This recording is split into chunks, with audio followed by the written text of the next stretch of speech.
The waiting room went silent the moment the Marine hit the floor. Not fell, hit. Like a controlled demolition, 6'3" of decorated officer folding inward, one hand clawing at his ribs, the other reaching for a chair that was still 3 feet away. The impact shook the plastic seats. A woman gasped. A child started crying. And the only person who moved toward him was a middle-aged nurse in scrubs, so faded they looked like they'd survived their own war. She had gray streaks in her ponytail and the kind of face that disappeared in crowds. Nobody thought she mattered, especially not the man now struggling to breathe on the linoleum, staring up at her with eyes that said, "I don't need you." He was wrong. And in exactly 4 minutes, everyone in that room would know it. If you want to see how a woman everyone underestimated became the only one who could save a dying commander's life, stay with me until the end. Like this story, and comment what city you're watching from. I want to see how far this journey goes. The Veterans Memorial Medical Center in Millbridge, North Carolina, smelled like disinfectant and old coffee at 7:47 on a Tuesday morning. The waiting room was half full, usual mix of elderly vets with canes, younger guys still wearing dog tags under their civilian shirts, a scatter of family members checking phones. The fluorescent lights hummed.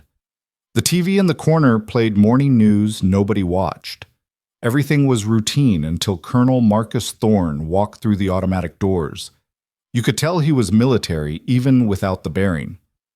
Crew cut gone silver at the temples, posture that looked like it had been set with rebar, jaw tight enough to crack walnuts. He wore jeans and a black polo, but the way he moved said uniform, said officer, said, "I've given orders that got men killed, and I sleep fine." The intake desk was staffed by a young admin named Kelly, who looked up with her professional smile and immediately felt it falter. Thorne had that effect. He approached the counter like he was advancing on enemy territory. "Name?" Kelly asked, fingers already hovering over her keyboard. "Thorne. Marcus Thorne, I have an 8 o'clock with Dr. Brennan." Kelly typed, frowned slightly.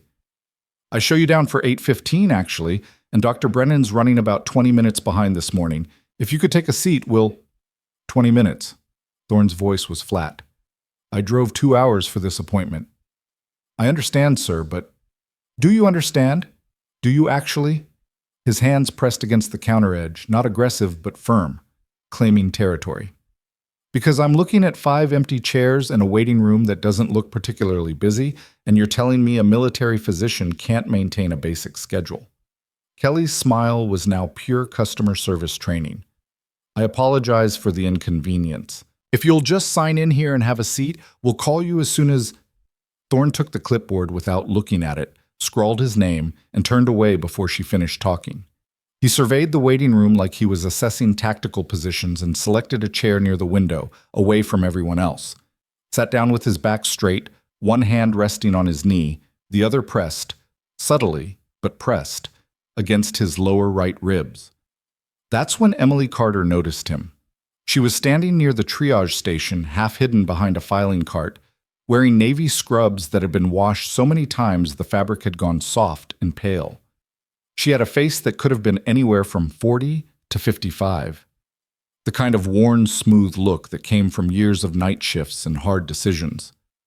Her dark hair was pulled back in a simple ponytail, a few gray threads catching the light. She wore no makeup, no jewelry except a plain watch with a cracked face. There was a hospital ID badge clipped to her pocket, but from a distance you couldn't read the details. She watched Thorne settle into his chair, watched the way his breathing changed. Shallower, more controlled, watched his hand press harder against those ribs. "Emily?" One of the other nurses, a younger woman named Tasha, touched her elbow. "You okay?" "You're staring." Emily blinked, pulled her attention back. "I'm fine, just thinking." "Well, think faster. We've got 3 post-ops coming down and Dr. Vasquez wants those charts updated before 9. Tasha hurried off, already moving to the next task. Emily didn't follow immediately. She took one more look at Thorne, noted the tight set of his shoulders, the way his jaw clenched every third breath. Then she turned back to her station. 15 minutes passed. The morning news shifted to weather. Someone's phone rang and got silenced. A vet with a Vietnam cap shuffled to the bathroom and back, and Thorne's breathing got worse. It was small at first. Just a hitch in the rhythm, a pause that lasted half a second too long. Then his hand moved from his ribs to his chest, then back. Then his other hand joined it, both palms flat against his torso like he was trying to hold something in. Emily saw it from across the room. She was filing paperwork, hands moving on autopilot, but her eyes kept drifting back. She set down the folder she was holding. Tasha passed by again. Those charts. 1 second. Emily started walking toward Thorne. She moved quietly, no rush, no drama, just a middle-aged nurse crossing a waiting room. Nobody paid attention except Kelly at the desk, who glanced up and then back down. Emily stopped 3 feet from Thorne's chair. "Excuse me." He didn't look up. His eyes were fixed on the middle distance, that 1,000-yard stare that soldiers developed, except his was turned inward, fighting something only he could see.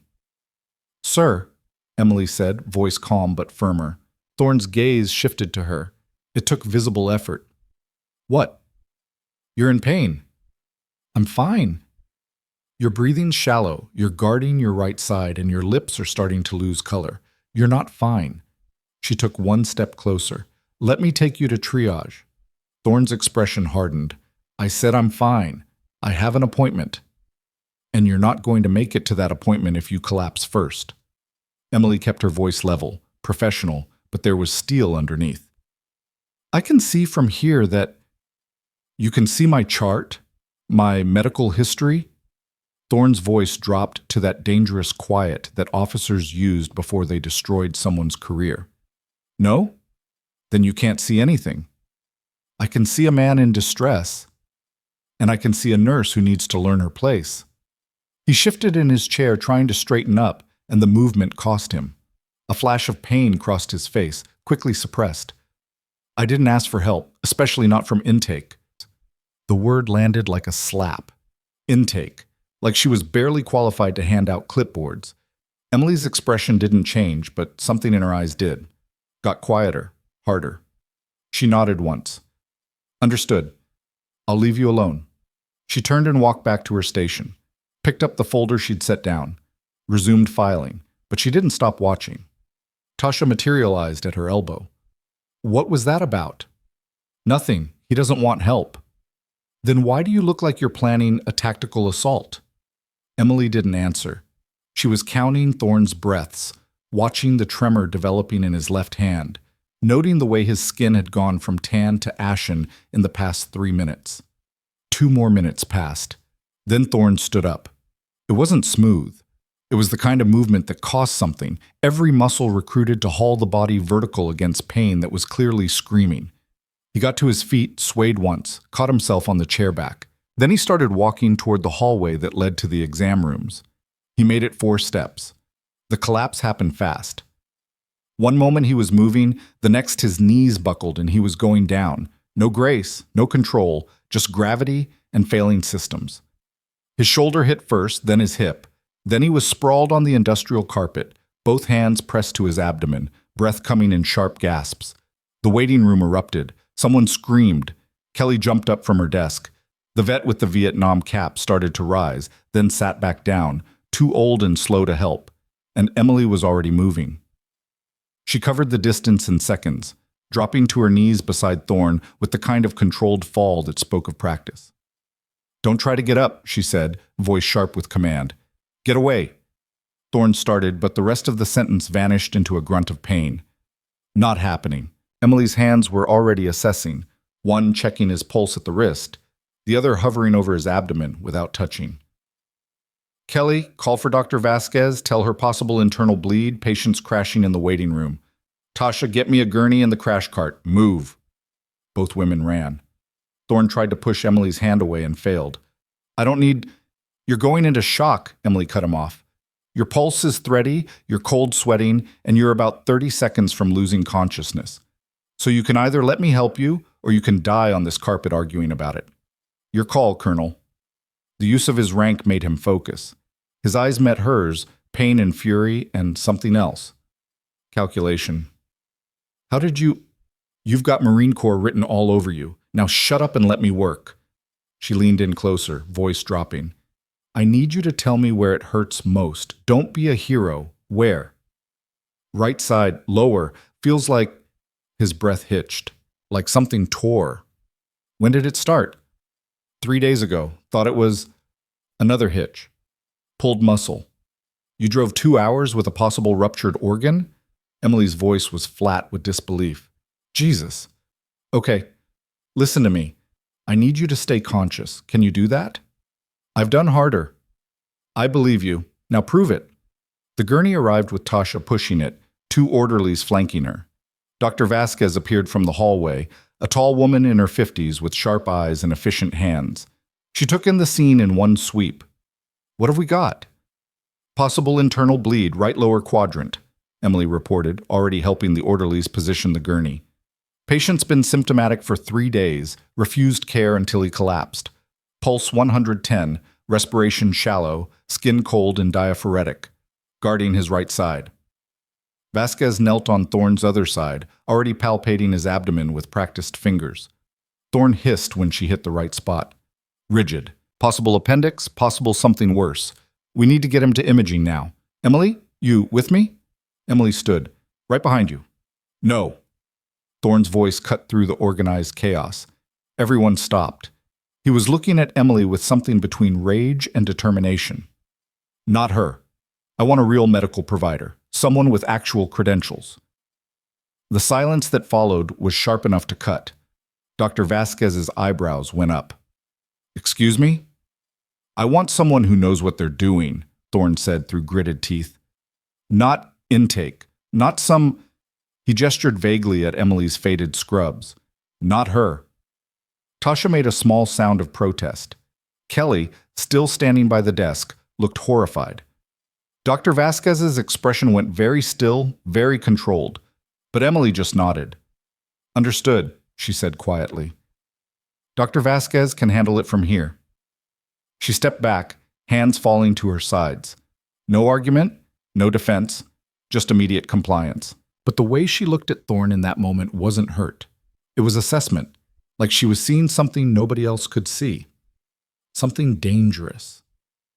Get him to imaging, Vasquez ordered, her voice tight with professional restraint. Tasha, you're with me. Emily, I'll handle the paperwork, Emily finished. I'm good. They loaded Thorne onto the gurney. He didn't fight, didn't argue, but as they wheeled him past Emily, his eyes tracked her. That same calculation, that same measuring stare that officers used when they were deciding whether someone was an asset or a liability. Emily met his gaze and held it. Didn't flinch, didn't look away.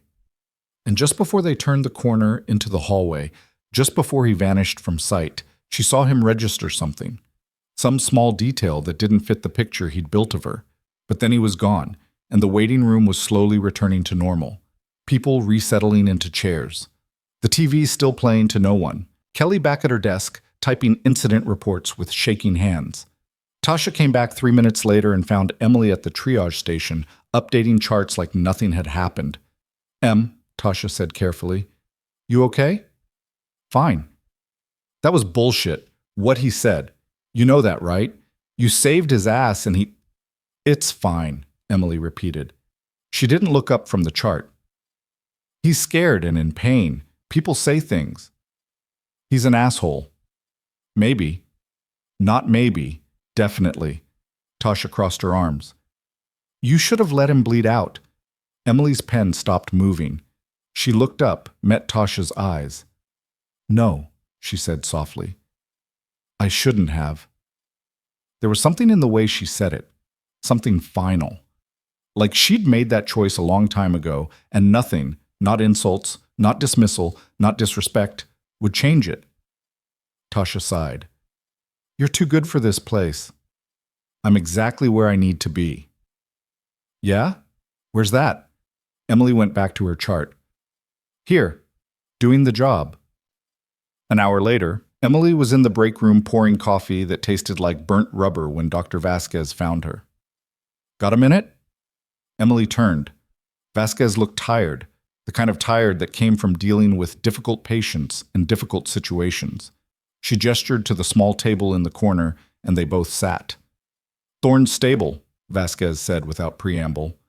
Ruptured appendix, just starting to go septic. We've got him on IV antibiotics and prepping for surgery. He's lucky you caught it when you did. Another hour and we'd be looking at peritonitis, possible organ failure. Good, Emily said. That's good. He's still asking for someone else. Says he doesn't want you anywhere near his care. Vasquez's voice was carefully neutral. I told him that's not how this hospital works, but I wanted to check with you first.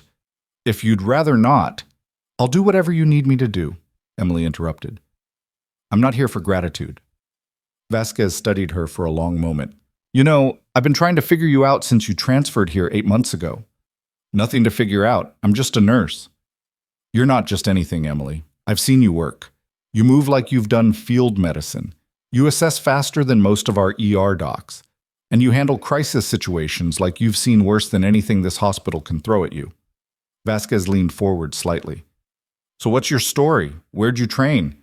Emily took a sip of her terrible coffee. I trained a lot of places. Long time ago. That's not an answer. It's the only one I've got. They sat in silence for a moment. Then Vasquez nodded, accepting the boundary. Okay, but for the record, what Thorne said was out of line. If you want to file, I don't. Emily, Dr. Vasquez, I appreciate what you're trying to do, but I've been insulted before. I'll be insulted again. It doesn't change the job. Emily set down her coffee. Is there anything else? Vasquez sighed. No, that's all. You're clear to take your lunch. Emily stood. Thank you. She was halfway to the door when Vasquez spoke again. Hey, for what it's worth, the way you handled that situation, that was textbook. Better than textbook. You should be proud. Emily paused, hand on the door frame, didn't turn around. I'm not here to be proud, she said quietly. I'm here to keep people alive. Then she was gone, leaving Vasquez alone with her cooling coffee and the growing certainty that there was a lot more to Emily Carter than faded scrubs and a quiet demeanor. In the pre-op ward, Marcus Thorne lay in a hospital bed, fighting the sedatives they'd given him. His abdomen was a mass of controlled fire, the antibiotics coursing through his system, the IV line in his arm keeping him tethered to modern medicine.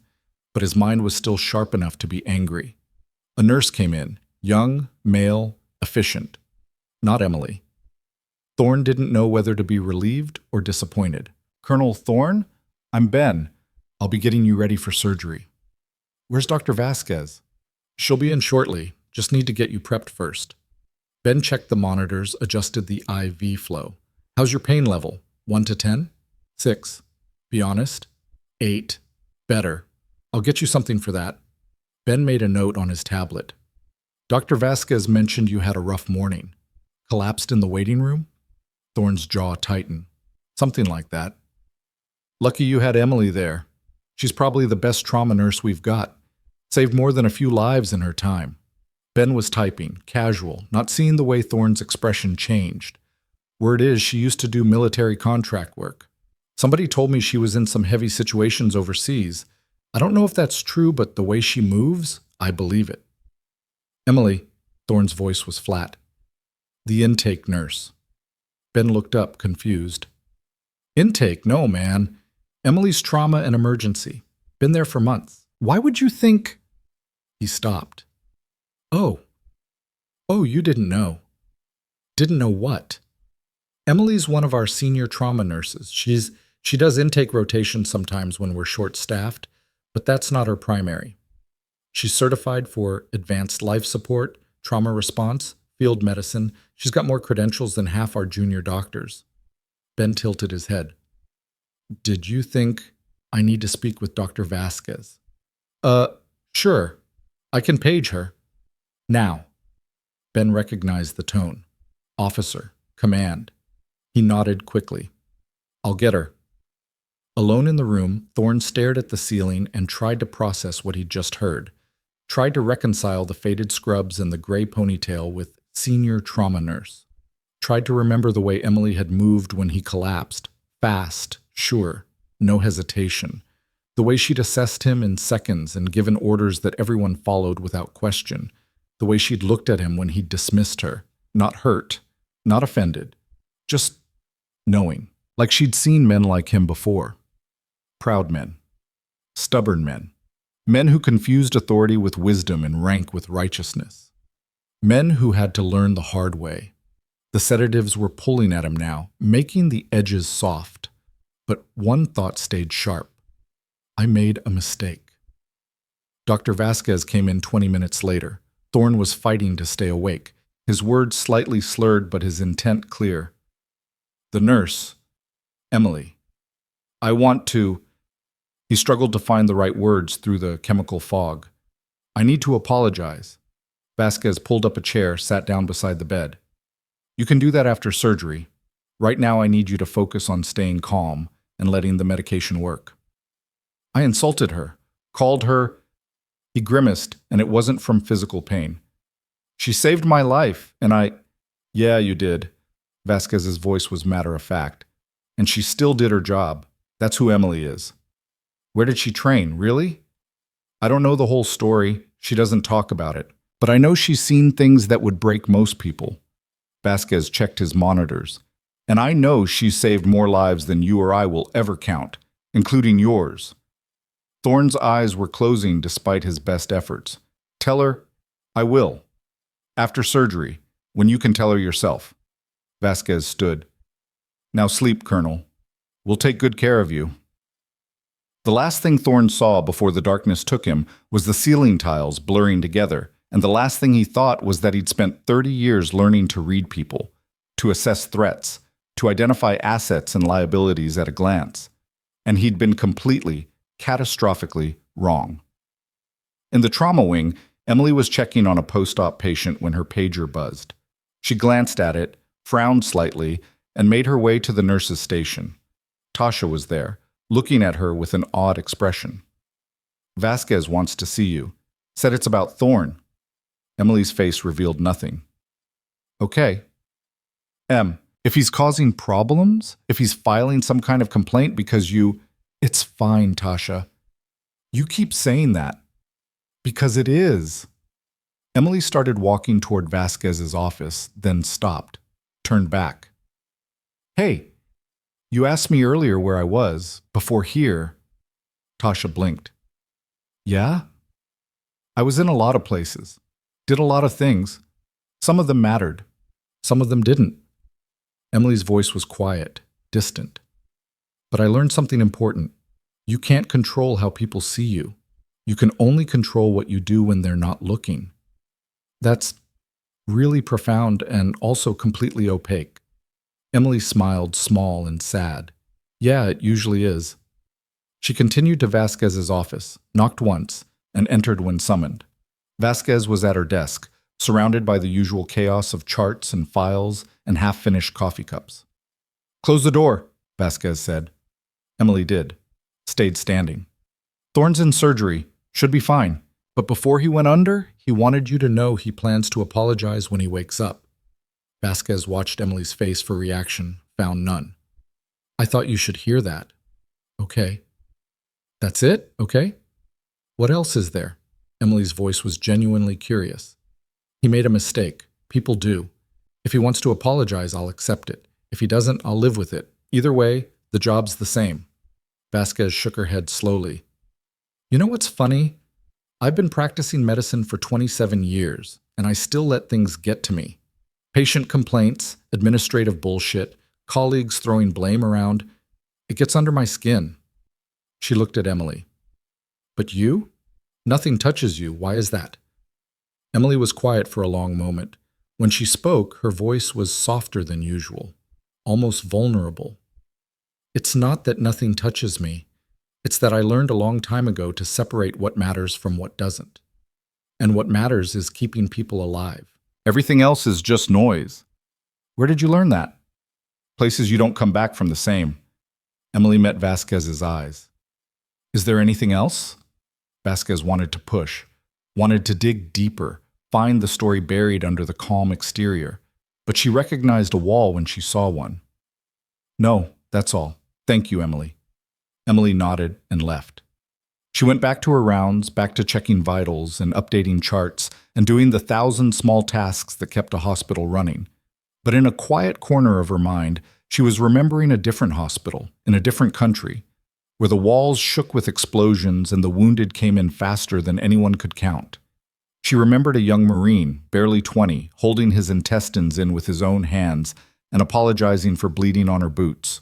Remembered telling him to shut up and save his breath while she worked a miracle with duct tape and prayers and skills she wasn't supposed to have. Remembered the officer who'd found her afterward, demanded to know why she was performing procedures above her grade, threatened to have her removed from the unit for insubordination. And she remembered the look on his face 3 days later when that same young Marine walked out of surgery alive, when the commanding officer pinned a commendation on her chest and told her she'd saved one of his best men, when the officer who'd threatened her suddenly found his career path taking an unexpected detour to a desk job in logistics. Emily had learned then what she knew now. The ones who talked loudest usually had the least to say, and the ones who actually saved lives didn't need to prove anything. She was filing a chart when her pager went off again. This time the message was urgent, thorn coating, all hands. Emily was running before she finished reading it. She hit the surgery corridor at a full sprint, her soft-soled shoes nearly silent on the polished floor. 2 other nurses were already ahead of her, shouldering through the double doors into OR3 where Thorne had been taken. Emily followed, muscle memory taking over, her mind already running through protocols she'd executed 100 times in circumstances far worse than this. The scene inside was controlled chaos. Dr. Vasquez stood at the head of the table, hands already on Thorne's chest, counting compressions. The anesthesiologist was adjusting ventilation. 2 surgical nurses flanked the table, one managing the IV lines, the other preparing the crash cart. And in the middle of it all, Colonel Marcus Thorne lay motionless, his chest rising only when Vasquez forced it to. What happened? Emily moved to the far side of the table, hands already reaching for gloves from the dispenser. Cardiac arrest, 2 minutes in, Vasquez said without breaking rhythm. No warning, just dropped. We've got him ventilated, but no pulse. Emily, take over compressions. I need to check the monitors. Emily didn't hesitate. The moment Vasquez stepped back, Emily's hands replaced hers, positioning perfectly over Thorne's sternum. She started compressions, smooth and steady, the rhythm as natural as breathing. 1, 2, 3, 4, 5. The cartilage flexed under her palms. She'd done this enough times to know exactly how much pressure, exactly how deep. Epi's in, one of the surgical nurses called out. Still no pulse, the anesthesiologist reported. Emily kept pushing. Sweat was already forming at her temples, but her breathing stayed even, controlled. 30 compressions. She paused for ventilation, checked. Nothing. Started again. Vasquez was at the monitors, eyes scanning the flat line. Possible MI, could be a clot through during the appendectomy. Emily, how long can you hold compressions? As long as you need. It wasn't bravado. Emily had once performed CPR for 40 minutes straight in the back of a transport vehicle while it navigated roads that were barely more than suggestions, every pothole threatening to throw her off rhythm. This was nothing compared to that. This was clean and controlled, and the patient wasn't bleeding from 17 places at once. Charging to 200, Vasquez called. Clear! Emily pulled back. The defibrillator discharged. Thorne's body jerked once. The monitor beeped, showed a single spike, then flatlined again. Resume compressions. Emily was back instantly, hands repositioning, rhythm restarting. She could feel Thorne's ribs flexing under her palms, that horrible give that meant she was doing it right, but also doing damage. Necessary damage. The kind that saved lives. Second epi in, the nurse reported. Still nothing, the anesthesiologist said, and there was a thread of tension in his voice now. Emily glanced at the clock. 4 minutes since the arrest. They had time, but not infinite time. Every second without a pulse meant brain cells dying, organs failing, the body sliding closer to a point of no return. Charging 300, clear. Emily pulled back. The shock, the jerk. Another spike on the monitor. This one lasted 2 beats before flatlining. Damn it, Vasquez muttered. Resume. Emily's hands found their position automatically. She was in the zone now, that state of absolute focus where nothing existed except the rhythm and the body under her hands and the desperate mathematics of keeping blood moving through a system that had forgotten how to do it on its own. 1, 2, 3, 4, 5. She'd learned CPR in a classroom like everyone else, on a plastic dummy with clicky feedback sensors.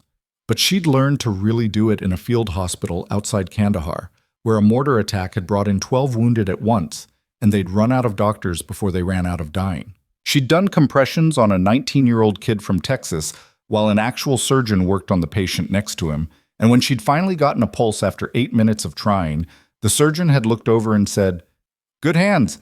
You ever think about going pro?" She'd thought about it. She'd thought about a lot of things in those years. "Third epi," the nurse called. Emily's shoulders were starting to burn now, the muscles protesting the repetitive motion, but she didn't slow down. Couldn't slow down. Somewhere under her hands was a man who'd insulted her, dismissed her, treated her like she was barely qualified to exist in his presence. And she was going to save his life anyway, because that's what she did. That's who she was. "Wait," the anesthesiologist said suddenly. "Wait, I've got something. Weak, but it's there." Everyone froze. Emily's hands hovered over Thorne's chest, ready to resume the instant they were needed. The monitor showed a rhythm, erratic, unstable, but present. "Pulse is 40, the anesthesiologist reported. "Climbing, 45, 50. "Pressure?" Vasquez demanded. 80 over 50, low but present. Emily stepped back slowly, carefully, like she was disengaging from a live explosive. Her arms trembled slightly from the exertion, but her breathing was still controlled. She watched the monitor, watched the rhythm strengthen, watched Marcus Thorne come back from the edge, one heartbeat at a time. "Okay," Vasquez said, and the relief in her voice was palpable. "Okay, we've got him. Let's stabilize and figure out what the hell just happened. Emily." "I'm good," Emily said before Vasquez could ask. "What do you need?" "I need you to stay on standby while we assess. If he crashes again." "I'll be ready," Vasquez nodded, already moving to examine Thorne more closely, checking for bleeds, for clots, for any sign of what had caused his heart to just stop. The surgical team moved around her with practiced efficiency, each person knowing their role, performing it without question. Emily stood near the wall, hands at her sides, and watched. She'd learned a long time ago that sometimes the best way to help was to be still and ready, rather than frantically active. She'd also learned to watch for signs others might miss. The subtle color change in skin, the slight hitch in breathing, the tiny tells that said a patient was about to crash before the monitors even registered it. Thorne's color was improving.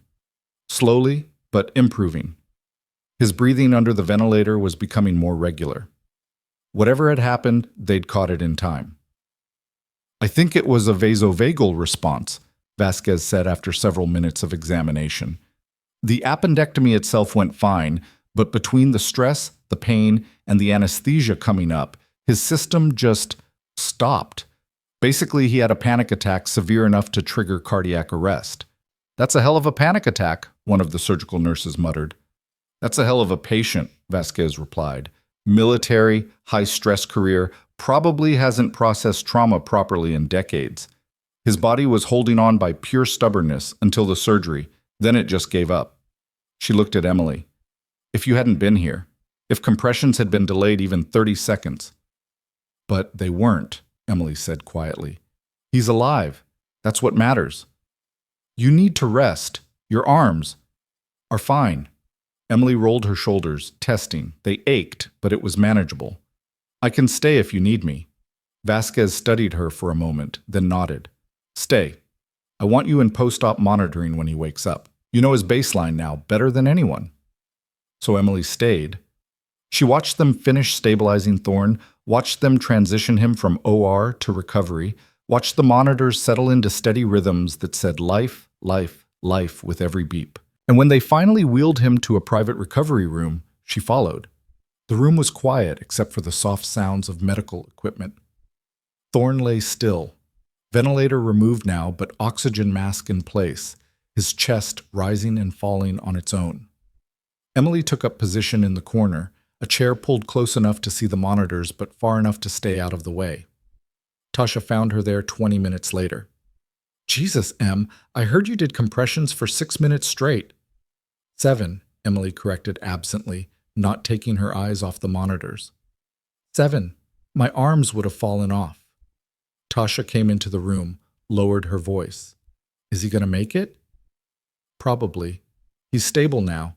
We just need to watch for secondary complications. Secondary complications from the guy who insisted you weren't qualified to touch him. Tasha shook her head. The irony is pretty thick. Emily didn't respond. She was watching Thorne's eyelids, the subtle movement under them that said he was starting to surface from the anesthesia. It would be soon. You should go home, Tasha said. You've been here since 6 this morning. It's almost 3. I'm staying. I'm staying. There was finality in Emily's voice that Tasha knew better than to argue with. Tasha sighed. Fine, but at least let me bring you coffee. Real coffee, not the break room sludge. Thanks. After Tasha left, Emily settled deeper into her chair and let herself think about the morning. About Thorne's collapse, his dismissal, his cardiac arrest. About the way his hand had pressed against his ribs, like he could hold himself together through will alone. She'd seen that gesture before, in a dozen different countries, on 100 different faces. Men and women who'd spent so long being strong that they'd forgotten how to be vulnerable, who'd confused endurance with invincibility. She'd been one of them once, before she learned better. Before the universe taught her that strength without wisdom was just another way to break. Thorne's breathing changed. Emily noticed it immediately, the slight quickening that meant consciousness returning. His fingers twitched. His eyelids fluttered, then opened. For a few seconds, he just stared at the ceiling, disoriented, processing. Then his eyes found the monitors, then found Emily. Recognition came slowly. She watched him work through it. Confusion, then memory, then understanding, then something that might have been shame. Emily stood up and moved to his bedside. Don't try to talk yet. The intubation's going to make your throat sore. Thorne's hand moved toward the oxygen mask. Emily caught it gently but firmly. Leave it. You need the O2. He held her gaze for a long moment, then nodded fractionally. Let his hand fall back to the bed. You had a cardiac arrest during surgery, Emily said, voice calm and professional. We got you back. You're stable now. Dr. Vasquez will be in shortly to give you the full details, but the short version is you're going to be fine.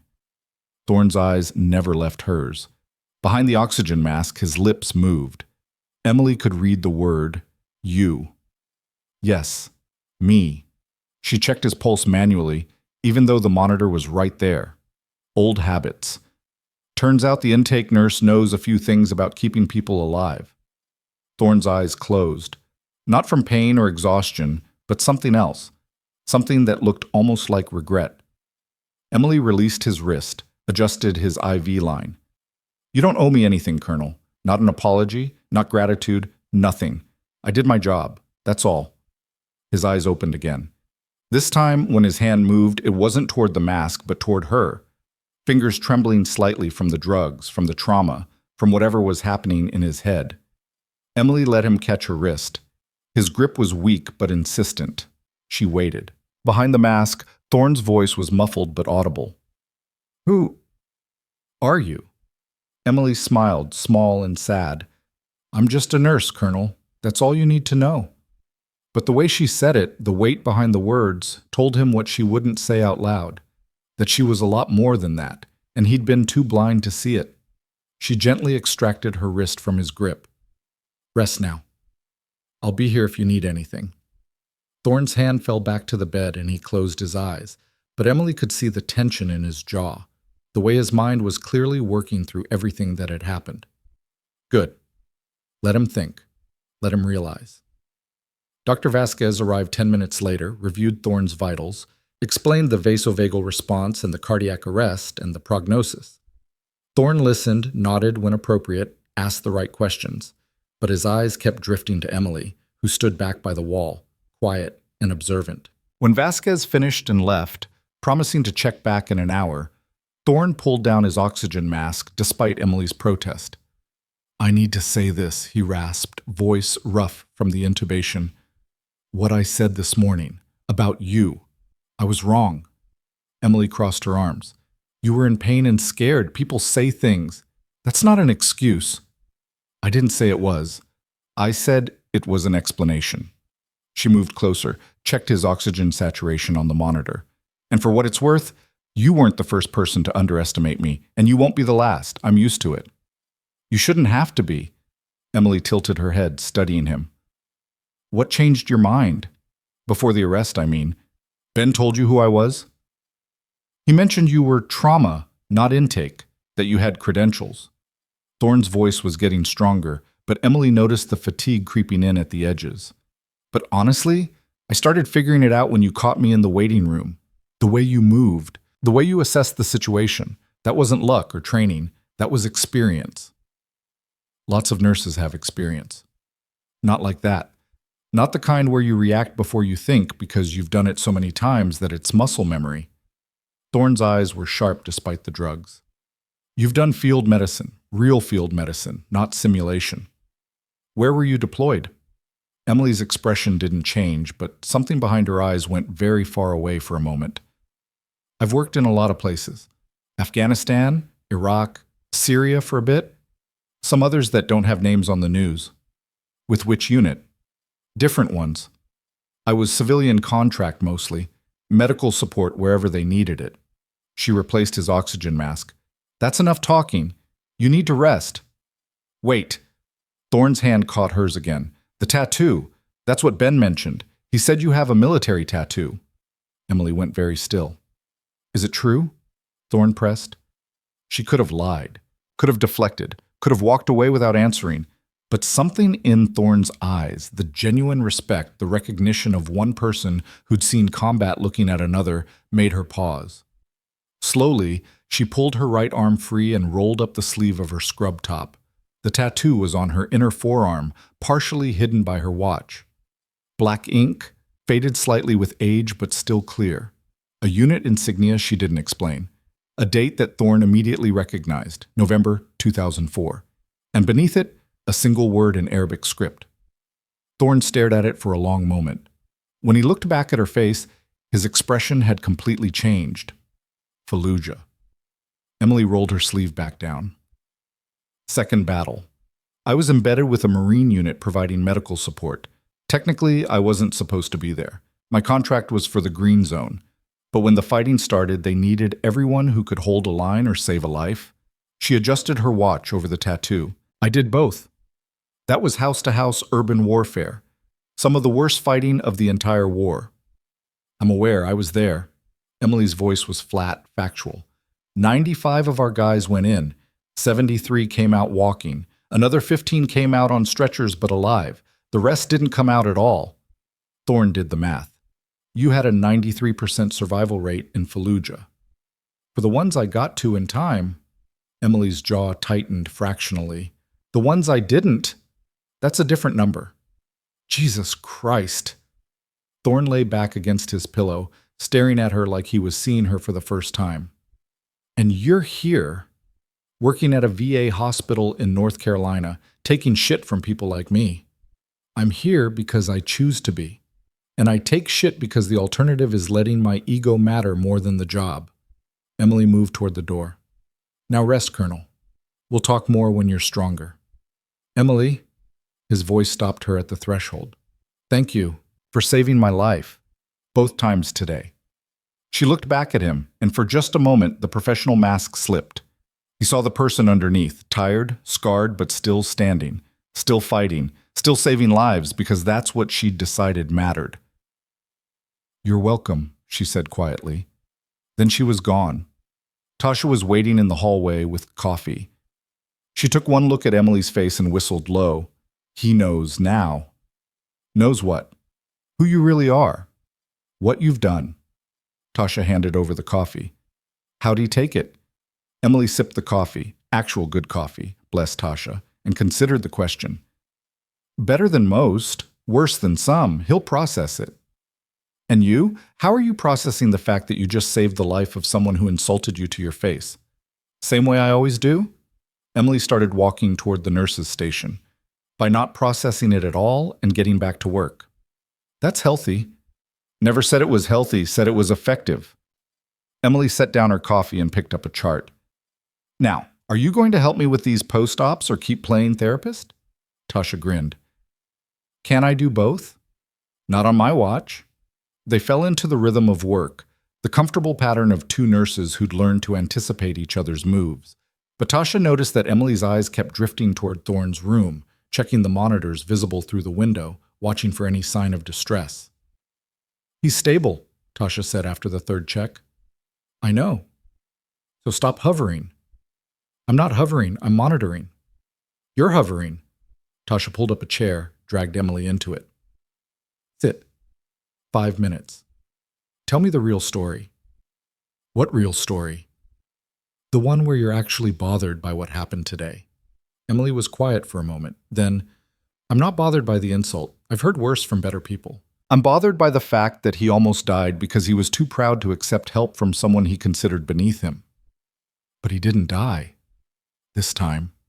Emily's voice was soft, dangerous. But how many other times? How many other people are out there right now refusing help because it's coming from the wrong person, or the wrong color, or the wrong gender, or the wrong rank? How many of them are going to die because their pride mattered more than their survival? You can't save everyone, Em. I know that. Emily looked at Thorne's window again. But I can save the ones in front of me. And I will. Every single time. Whether they want me to or not. Tasha studied her friend's profile, the set of her jaw, the determination in her eyes. You know what your problem is? You care too much. No. Emily stood up, picked up her chart. My problem is that not enough people care at all. The rest of the afternoon passed in the usual controlled chaos of a hospital. Patients came and went. Emergencies flared and were contained. Emily moved through it all with her characteristic calm efficiency. But word had spread about the cardiac arrest, about the 7 minutes of compressions, about who Emily Carter really was. The staff started looking at her differently, not with pity or awe, but with recognition, with respect. Dr. Vasquez caught her in the break room around 5. Thorne's asking for you. Emily looked up from the sandwich she was attempting to eat. Is he okay?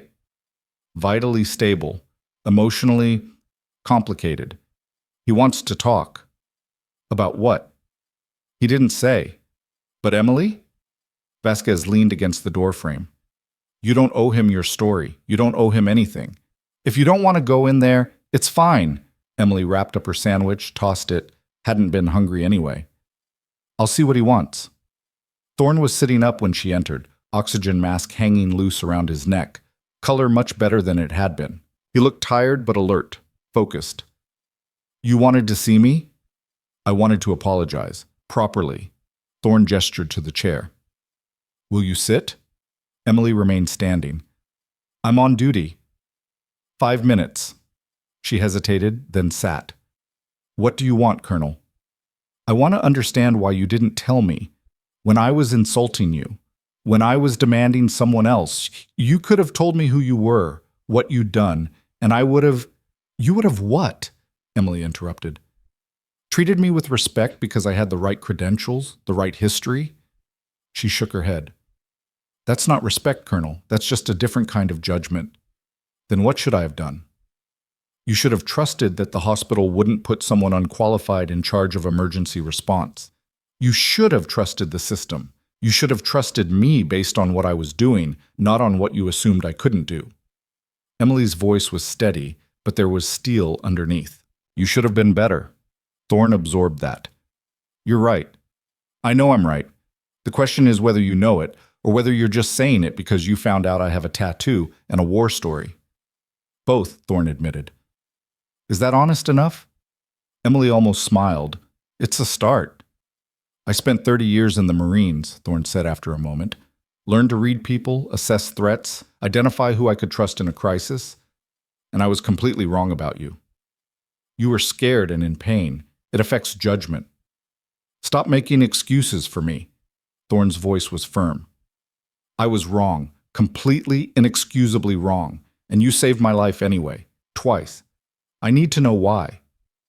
Because it's my job. That's not good enough. It's the only answer you're going to get. Emily stood.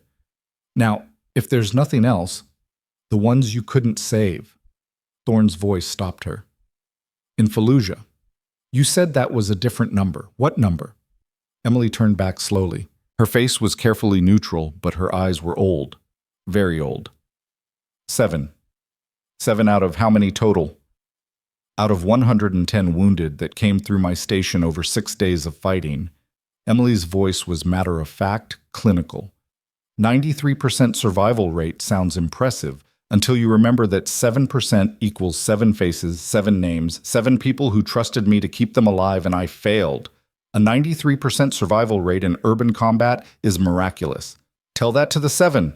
Emily moved toward the door again. Rest, Colonel. Doctor's orders. This time she made it out before he could stop her. In the hallway, she leaned against the wall and took 3 deep breaths, centered herself. Reminded herself that this was one patient, one day, one set of circumstances. That she'd done her job. That she'd done it well.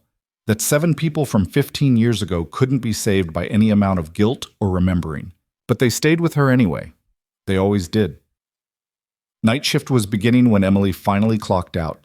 She changed out of her scrubs, pulled on jeans and a sweater, and headed for the parking lot. The air outside was cool, early autumn starting to assert itself. She walked to her car, a 10-year-old Honda that ran perfectly because she maintained it herself, and was unlocking the door when she heard footsteps behind her. She turned. Colonel Marcus Thorne stood 20 feet away, dressed in hospital-issue sweats and a t-shirt, one hand pressed to his side but standing on his own, looking like an idiot. "What the hell are you doing out of bed?" Emily demanded. "I needed to catch you before you left." "So you discharged yourself against medical advice and wandered around a parking lot post-cardiac arrest?" Emily crossed the distance between them in angry strides. "Are you trying to die?" "I'm trying to apologize." "You already apologized, multiple times. Get back inside before you collapse again and I have to save your life for the 3rd time today." "Emily, that's not my name." She caught his arm, started guiding him back toward the building. "And you're not calling me anything until you're back in bed with monitoring equipment confirming you're still alive." Thorne let her guide him, but kept talking. "I looked you up after you left. Called in some favors, accessed some records. Emily Carter, civilian medical contractor, embedded with Marine Units 2003 through 2007. 3 citations for valor, 2 medical innovations credited to field necessity, and a service record that's half redacted because you were places and did things that the government still hasn't admitted existed." Emily's grip on his arm tightened. "Those records are sealed." "Not to everyone." "Then you broke regulations to access them. Congratulations, Colonel. You're a real detective." They reached the hospital entrance. Emily hit the automatic door button harder than necessary. "Inside. Now!" They made it back to Thorne's room without him collapsing, which Emily considered a minor miracle, given how stupid this entire exercise had been. She helped him back into bed, reattached his monitors, and stood there with her arms crossed while the machines confirmed he was still alive. "Happy now?" Thorne asked.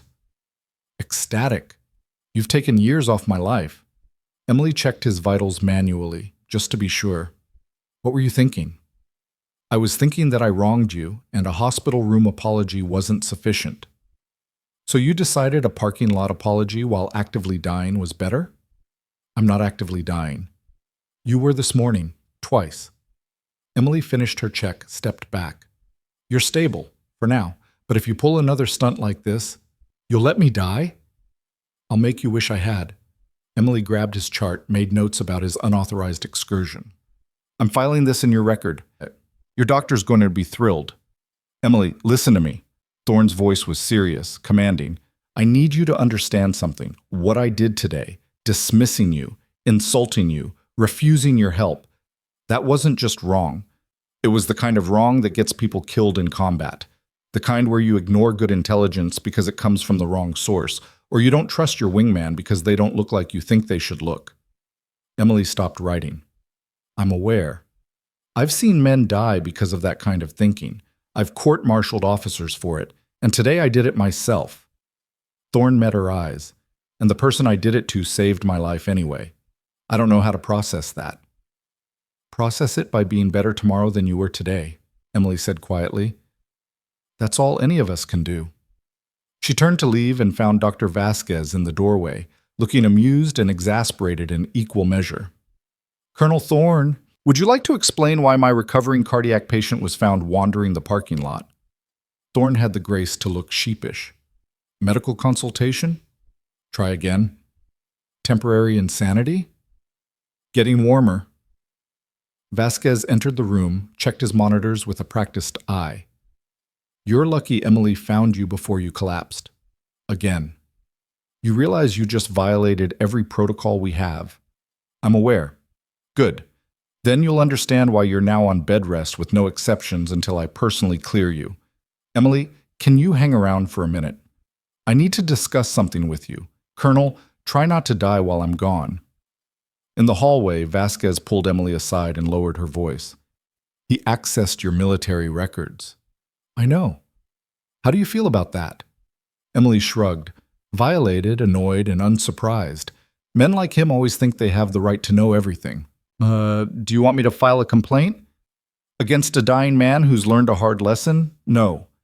Emily glanced back at Thorne's room. But I want it noted in his file that he violated medical advice and privacy regulations. Let him explain that to his chain of command. Vasquez smiled grimly. Already done. Go home, Emily. You've earned it. Emily nodded and started walking toward the exit. But halfway down the hall, she stopped, turned back. Vasquez was still standing there, watching her with knowing eyes. He was right, you know, Emily said quietly. About one thing. I should have told him who I was. Not because he deserved to know, but because it might have saved time. You don't owe anyone your story. No. But maybe sharing it occasionally wouldn't kill me. Emily managed a tired smile. See you tomorrow, Dr. Vasquez. See you tomorrow, Emily. Emily made it to her car, made it home to her small apartment, made it through the door before she finally let herself feel the weight of the day. She sat on her couch in the dark and thought about Marines in Fallujah and colonels in hospitals and the 7 faces she couldn't save no matter how many times she brought someone back from the dead. Her phone buzzed, a text from Tasha. You good? Emily typed back, always. It was a lie, but it was the kind of lie that made it possible to wake up tomorrow and do it all over again, and sometimes that was enough. In his hospital room, Marcus Thorne lay awake and thought about a nurse with gray in her hair and wars in her eyes. Thought about how close he'd come to dying because he couldn't see past his own assumptions. Thought about 7 names she carried and 93 she'd saved. He pulled out his phone, typed a message to someone he trusted. Someone who could tell him the parts of Emily Carter's story that weren't in any official record. The response came back within minutes. Stop digging, Marcus. Some stories aren't yours to uncover. Trust me on this one. Thorne stared at the message for a long time. Then he deleted it, put down his phone, and closed his eyes. But sleep didn't come easily. Because he knew, somewhere deep in his bones, that his encounter with Emily Carter wasn't over.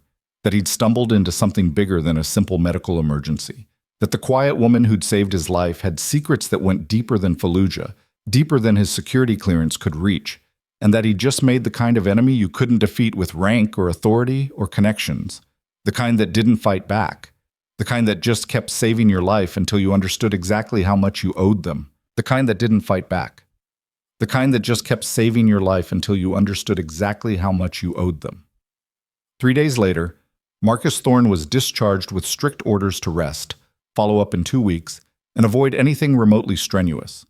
Emily had been assigned to his discharge paperwork, a decision Dr. Vasquez made with what Thorne suspected was deliberate irony. They'd barely spoken since the parking lot incident, Emily keeping their interactions professional and brief, Thorne trying to find words that wouldn't sound hollow or self-serving. Sign here, Emily said, sliding the final form across the desk. And here. This one acknowledges you understand the activity restrictions. Thorne signed without reading. Will you be at the follow-up? That depends on the schedule. Emily took back the forms, filed them with efficient movements. Dr. Vasquez will be your primary provider. Any of our nursing staff can handle the basics. I'd prefer you. Noted. She handed him a folder. Prescriptions, care instructions, emergency numbers. If you experience chest pain, shortness of breath, or irregular heartbeat, call 911 immediately. Don't drive yourself. Don't wait to see if it passes. Emily, Is there anything else, Colonel? Her voice was perfectly polite, perfectly distant. Thorne stood there holding his folder like a dismissed cadet. No, nothing else. Then take care of yourself. She turned back to her computer, already moving to the next task. Thorne left the hospital feeling like he'd failed a test he hadn't known he was taking. He spent the next week following orders, resting, taking his medications, doing the limited exercises the physical therapist had prescribed. His commanding officer had put him on medical leave, which meant Thorne had nothing but time to think. About mortality. About pride. About a woman with faded scrubs and a Fallujah tattoo who'd brought him back from death twice and wouldn't even meet his eyes. On the 8th day, his phone rang. A number he recognized from his active duty years. A master sergeant named Williams, who worked in personnel records at Quantico. Marcus, you need to stop digging into Emily Carter. Thorne sat up from his couch. Why? Because you're triggering flags I didn't even know existed. Her file's sealed at levels I can't access, and I've got clearance that goes pretty damn high. Whoever she was, whatever she did, people very high up the chain want it buried. She was a civilian contractor, medical support. That's the cover story. The real story? Williams paused. I called in every favor I had. Talked to guys who were in Fallujah, guys who remember her. You want to know what they told me? Tell me. They said she wasn't just medical support. She was a combat medic who operated like special forces, performed surgeries in buildings under active fire, and saved Marines who should have been KYA. They said she moved through the city like she'd trained for urban warfare her whole life. And they said when it was over, she disappeared into the system so fast it was like she'd never existed. Thorne's hand tightened on the phone. What aren't you telling me? I'm telling you that the last guy who tried to track down Emily Carter's full story ended up reassigned to a logistics desk in Alaska. I'm telling you that her service record has notation codes I've never seen before. And I'm telling you to leave it alone, Marcus. Whatever debt you think you owe her, this isn't how you pay it. The call ended. Thorne sat in his living room and stared at nothing. 2 days later, he returned to the hospital for his follow-up. Dr. Vasquez pronounced him healing well, cleared him for light activity, and scheduled another check in a month. Emily was nowhere to be seen during the appointment. Thorne was walking to his car when he heard the commotion from the emergency entrance. Raised voices, someone shouting orders, the controlled chaos of a crisis arriving. He stopped, turned, saw the ambulance pulling up with lights flashing. He should have kept walking, should have gone home, should have followed orders. Instead, he moved toward the emergency entrance, drawn by instinct he couldn't name. The ambulance doors opened and EMTs pulled out a gurney. The patient was young, maybe 19, wearing torn civilian clothes dark with blood. One of the EMTs was calling out vitals in the shorthand of emergency medicine, BP dropping, pulse weak, GSW to the abdomen, gunshot wound. The hospital doors flew open and staff poured out. Emily was at the front, moving fast, her assessment starting before the gurney even stopped rolling. What have we got? She demanded. GSW, lower left quadrant, entry and exit visible. He's been in and out of consciousness. Lost a lot of blood. Emily's hands were already checking the wound, her face set in absolute concentration. Okay, we need to move. OR's prepped? Standing by. Let's go. Emily started moving with the gurney, one hand keeping pressure on the wound, the other signaling to the trauma team forming around her. I need 2 large-bore IVs, O-negative blood, and get Dr. Vasquez down here now. That's when she saw Thorne standing near the entrance. Their eyes met for half a second. Emily's expression didn't change, but something flickered there. Recognition, assessment, dismissal. Then she was past him, through the doors, gone. Thorne stood frozen. The young man on that gurney had looked terrified, had looked like 100 other young men Thorne had seen in combat, bleeding and scared and trying to be brave. He should have left. He had no business being here. But his feet carried him through the entrance anyway, following the trail of the trauma team at a careful distance. The ER was controlled chaos. Emily had taken charge of the trauma bay, barking orders with the authority of someone who'd done this 1,000 times. Staff moved around her with practiced efficiency, each person knowing their role. The young man, barely more than a kid really, was being transferred to the surgical table, his clothes being cut away, IV lines going in. Thorne watched from the doorway, out of the way but unable to look away. BP's 80/40 and dropping, someone called out. Hang another unit, Emily ordered, and get me an ultrasound. I need to see what we're dealing with before we open him up. Dr. Vasquez appeared, already in surgical scrubs. Talk to me. Single GSW, through and through, but the exit trajectory suggests possible liver involvement. He's shocky, lost probably 2 units already.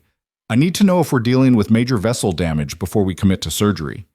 The ultrasound tech moved in with portable equipment. Emily's hands never stopped working, checking pulses, adjusting IV flow, keeping pressure on the wound. Thorne watched her face, saw the absolute focus there, the way everything else ceased to exist except the patient and the problem. The ultrasound screen flickered to life. Emily's eyes tracked across it, reading the grayscale images with practiced speed. There, she said quietly. Hepatic artery. It's damaged but not severed. If we can get in there fast enough. Emily, his pressure's dropping, one of the nurses warned. I see it. Emily's voice was calm but urgent. We need to move now. Dr. Vasquez? Prep him. I'll scrub in. Vasquez was already moving. Get him to OR2. They started rolling the patient out of the trauma bay. Emily stayed with him, hands maintaining pressure, eyes on the monitors. As they passed Thorne, she finally looked at him directly. You shouldn't be here, she said without stopping. I know. Then leave. But he didn't.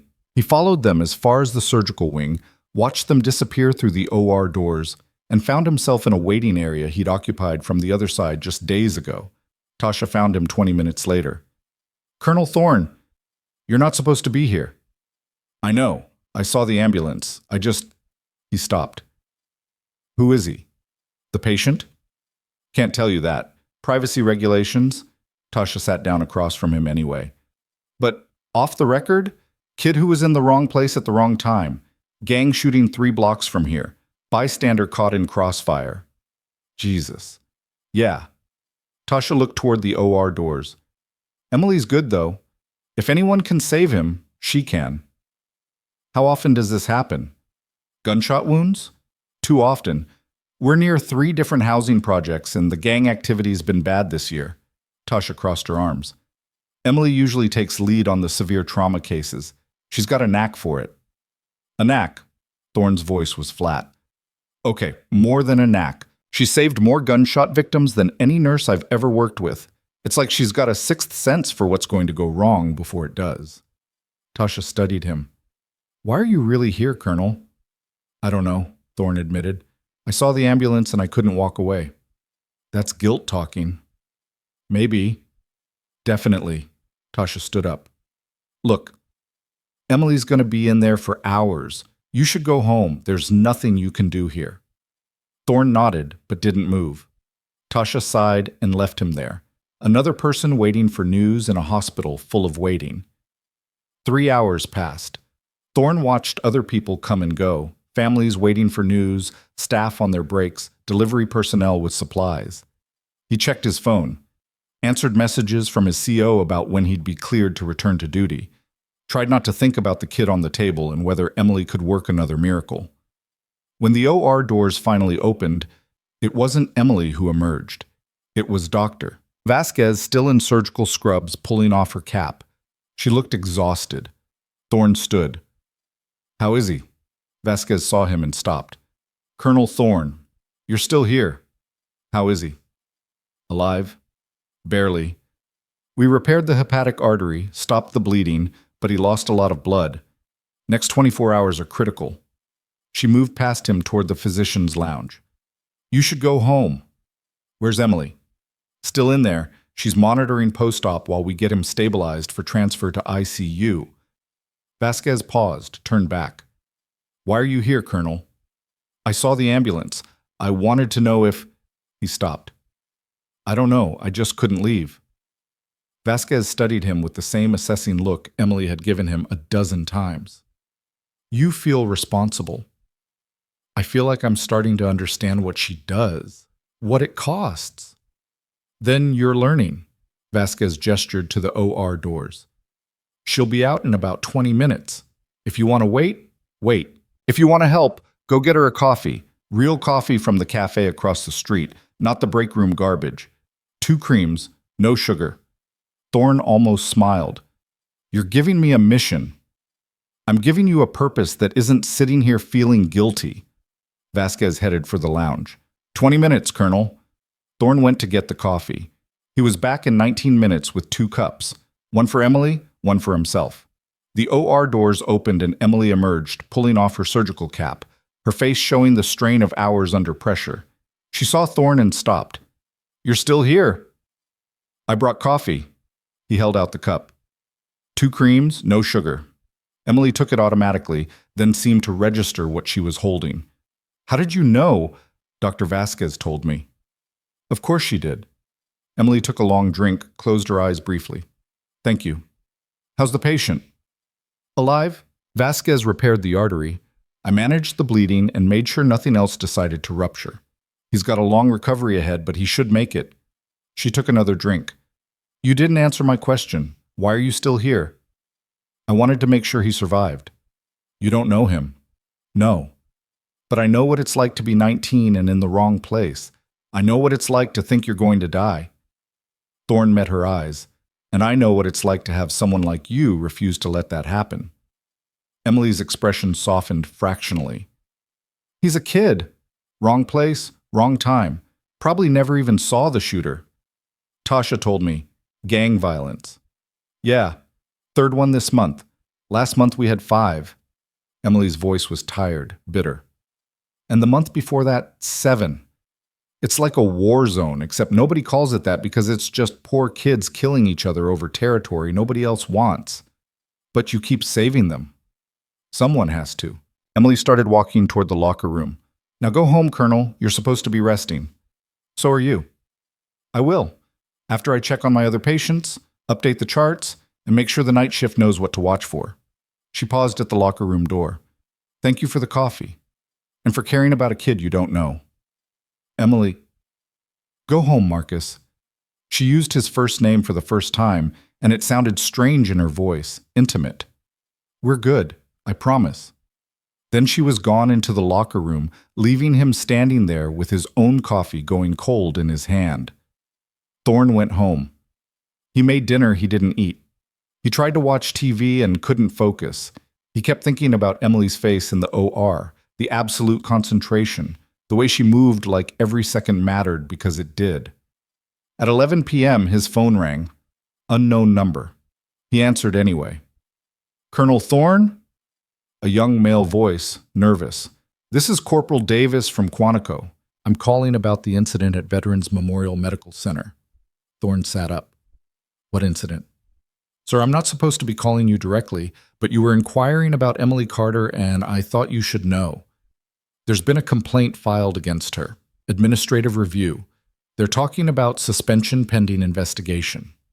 What? For what? The gunshot victim from today. The family's lawyer is claiming she performed unauthorized procedures, exceeded her scope of practice, and endangered the patient. Davis lowered his voice. Sir, the lawyer's name is Richard Brennan. He's the hospital director's brother. Everything clicked into place. The director's brother. Yes, sir. And Director Brennan's been looking for reasons to reduce trauma staffing costs. Word is he sees this as an opportunity to eliminate someone expensive who can't be easily replaced, Thorne finished. When's the review? Tomorrow morning, 8 a.m., administrative conference room. Davis hesitated. Sir, I shouldn't have called. If anyone finds out, they won't. Thank you, Corporal. Thorne ended the call and immediately dialed Dr. Vasquez. She answered on the 3rd ring, sounding half asleep. This better be important. Emily's being suspended, tomorrow morning. Did you know?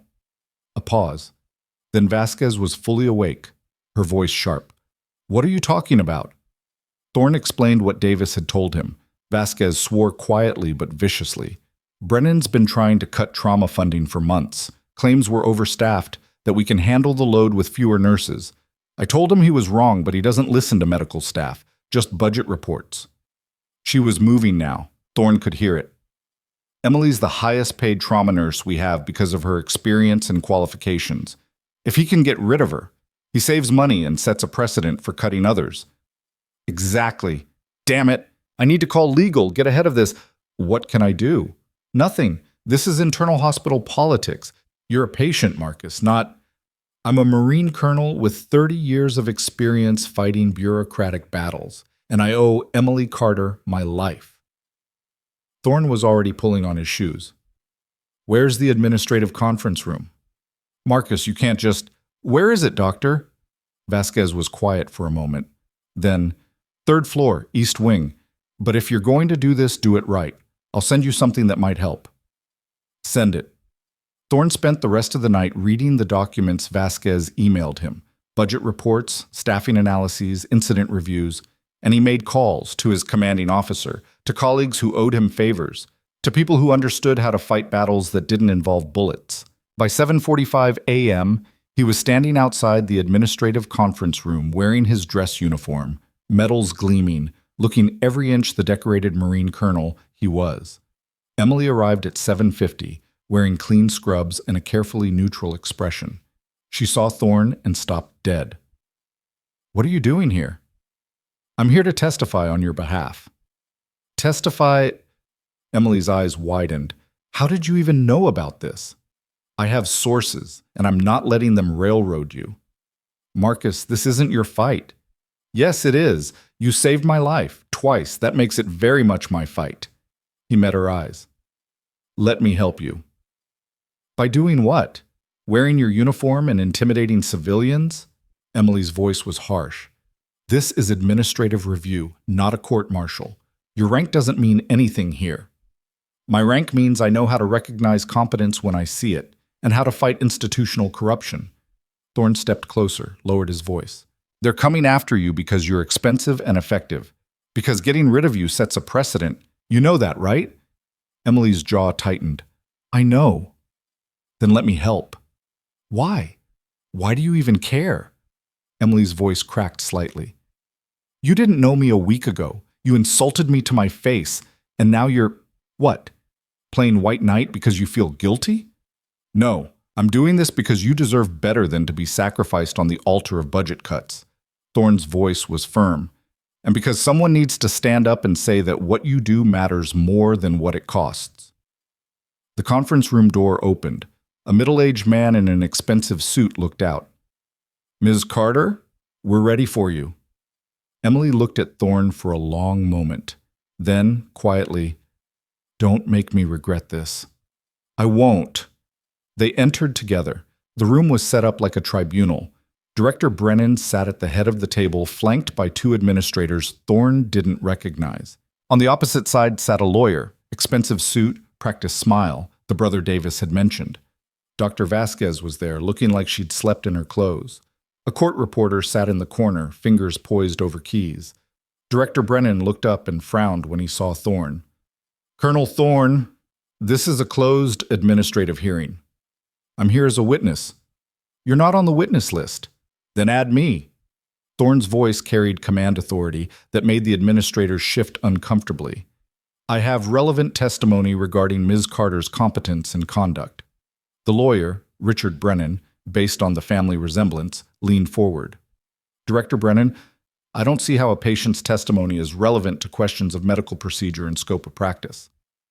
Then you don't understand what we're doing here, Vasquez cut in. This hearing is allegedly about whether Emily exceeded her authority during yesterday's emergency surgery. Colonel Thorne was present during that emergency and can speak to her conduct. He was in the waiting room, Richard Brennan said dismissively. He has no medical expertise to evaluate. I have 30 years of military experience evaluating personnel under pressure, Thorne interrupted. I've commanded men and women in combat situations where seconds meant the difference between life and death. I know competence when I see it, and I know when competent people are being scapegoated. Director Brennan's face flushed.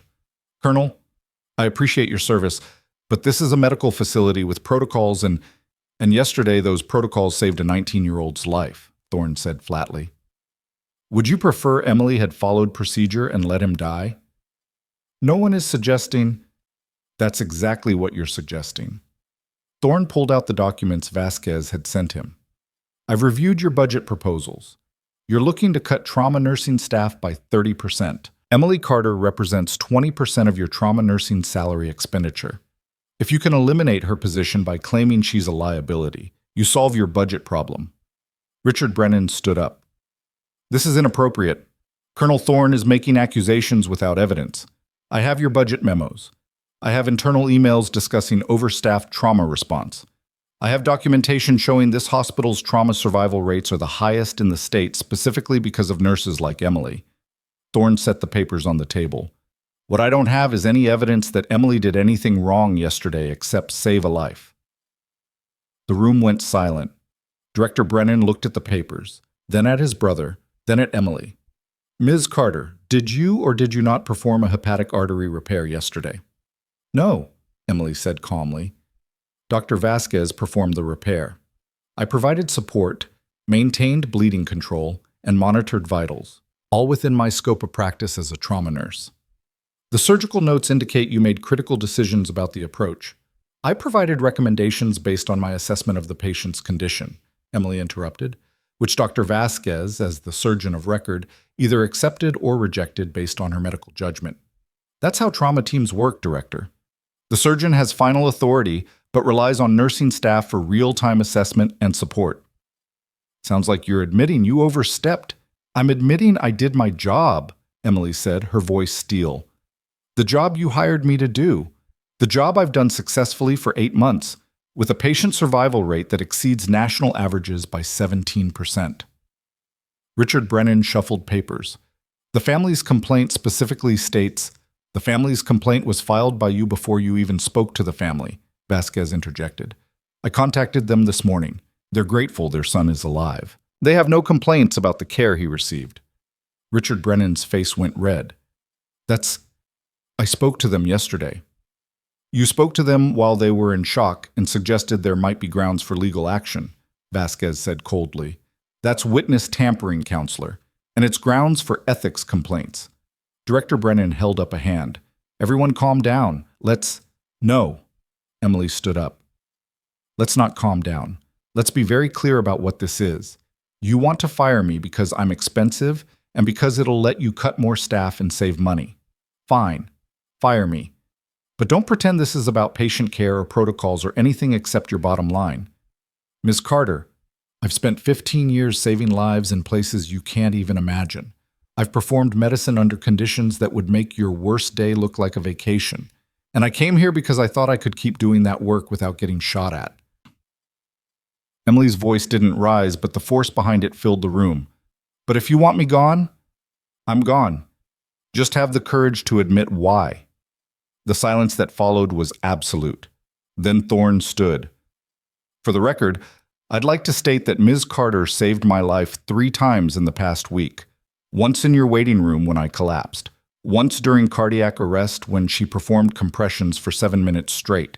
And once by recognizing my condition early enough that intervention was possible. He looked directly at Director Brennan.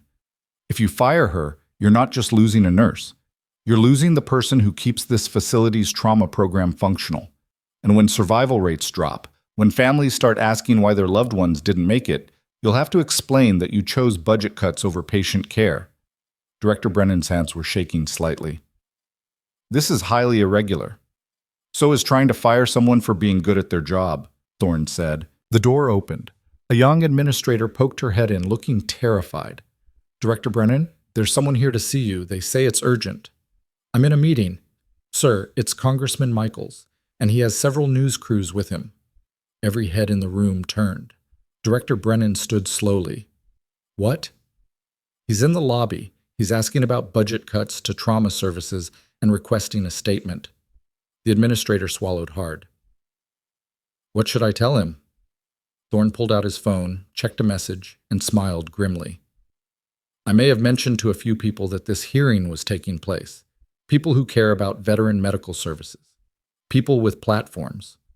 Emily was staring at him. You didn't. I absolutely did. Director Brennan looked like he'd swallowed something poisonous. His brother was already packing up papers, clearly wanting to be anywhere else. Vasquez was trying not to smile. This hearing, Director Brennan said through gritted teeth, is adjourned pending further review. Ms. Carter, you're reinstated to full duty effective immediately. We'll discuss restructuring the trauma budget at a later date. How much later? Vasquez demanded. Later, Doctor. Emily stood there, visibly trying to process what had just happened. Thorne touched her elbow lightly. Come on, let's get you out of here. They left the conference room together, walked past the congressman and the news crews setting up in the lobby, and made it outside before Emily finally stopped and turned to face him. You called a congressman. And 3 news agencies, and the state medical board. Thorne shrugged. I told you I was good at bureaucratic warfare. You barely know me. I know enough. Emily's eyes were bright, and for a moment Thorne thought she might actually cry. But she didn't. Instead, she started laughing, quiet at first, then building. The sound of someone who'd been holding tension for so long that its release was almost painful. You're insane, she said finally. Probably. You just made a very powerful enemy. Not the first time, Thorne smiled. Won't be the last. Emily shook her head, still half laughing. I need to get back to work. Actually, you need to come with me. Where? Trust me. She shouldn't have. She barely knew him, but something in his voice made her nod. Thorne led her to his car, drove 15 minutes to a part of town Emily had never visited. They pulled up outside a building that looked like an old warehouse converted to something else. A sign read Veterans Community Center. Why are we here? Emily asked. Because there are people who want to meet you. Inside, the warehouse had been transformed into a gathering space. Tables were set up, a banner hung on the far wall. Welcome home. And standing in small groups waiting were Marines, dozens of them. Some in uniform, some in civilian clothes, young and old, men and women, all of them looking at Emily like she was something precious. One of them stepped forward, a man in his 40s, scarred face, steady eyes. Emily Carter? Emily nodded, speechless. I'm Sergeant David Reynolds. We served together in Fallujah. You saved my life when I took shrapnel to the chest. Told me I was too ugly to die, and you weren't going to waste good bandages on a corpse. He smiled. I never got to thank you.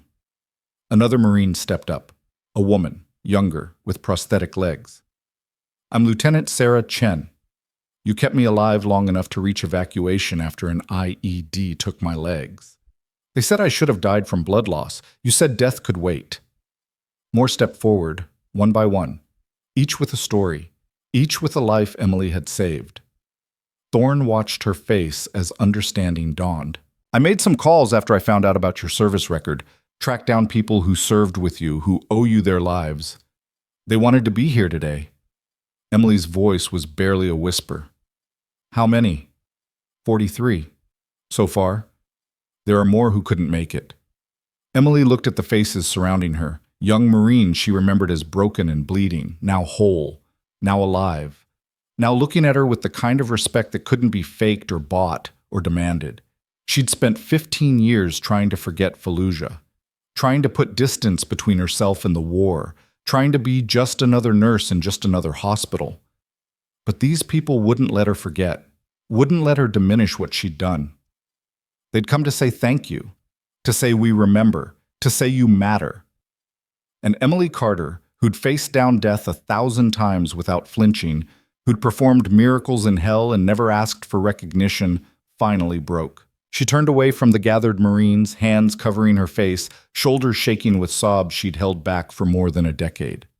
Thorne was there immediately, one hand on her shoulder, steady and sure. It's okay, he said quietly. Let it out. Behind them, the Marines waited. Patient, understanding. They'd all been where Emily was, carrying weight no one should carry alone, trying to be strong when strong was the only option, finally finding a place where breaking down didn't mean breaking.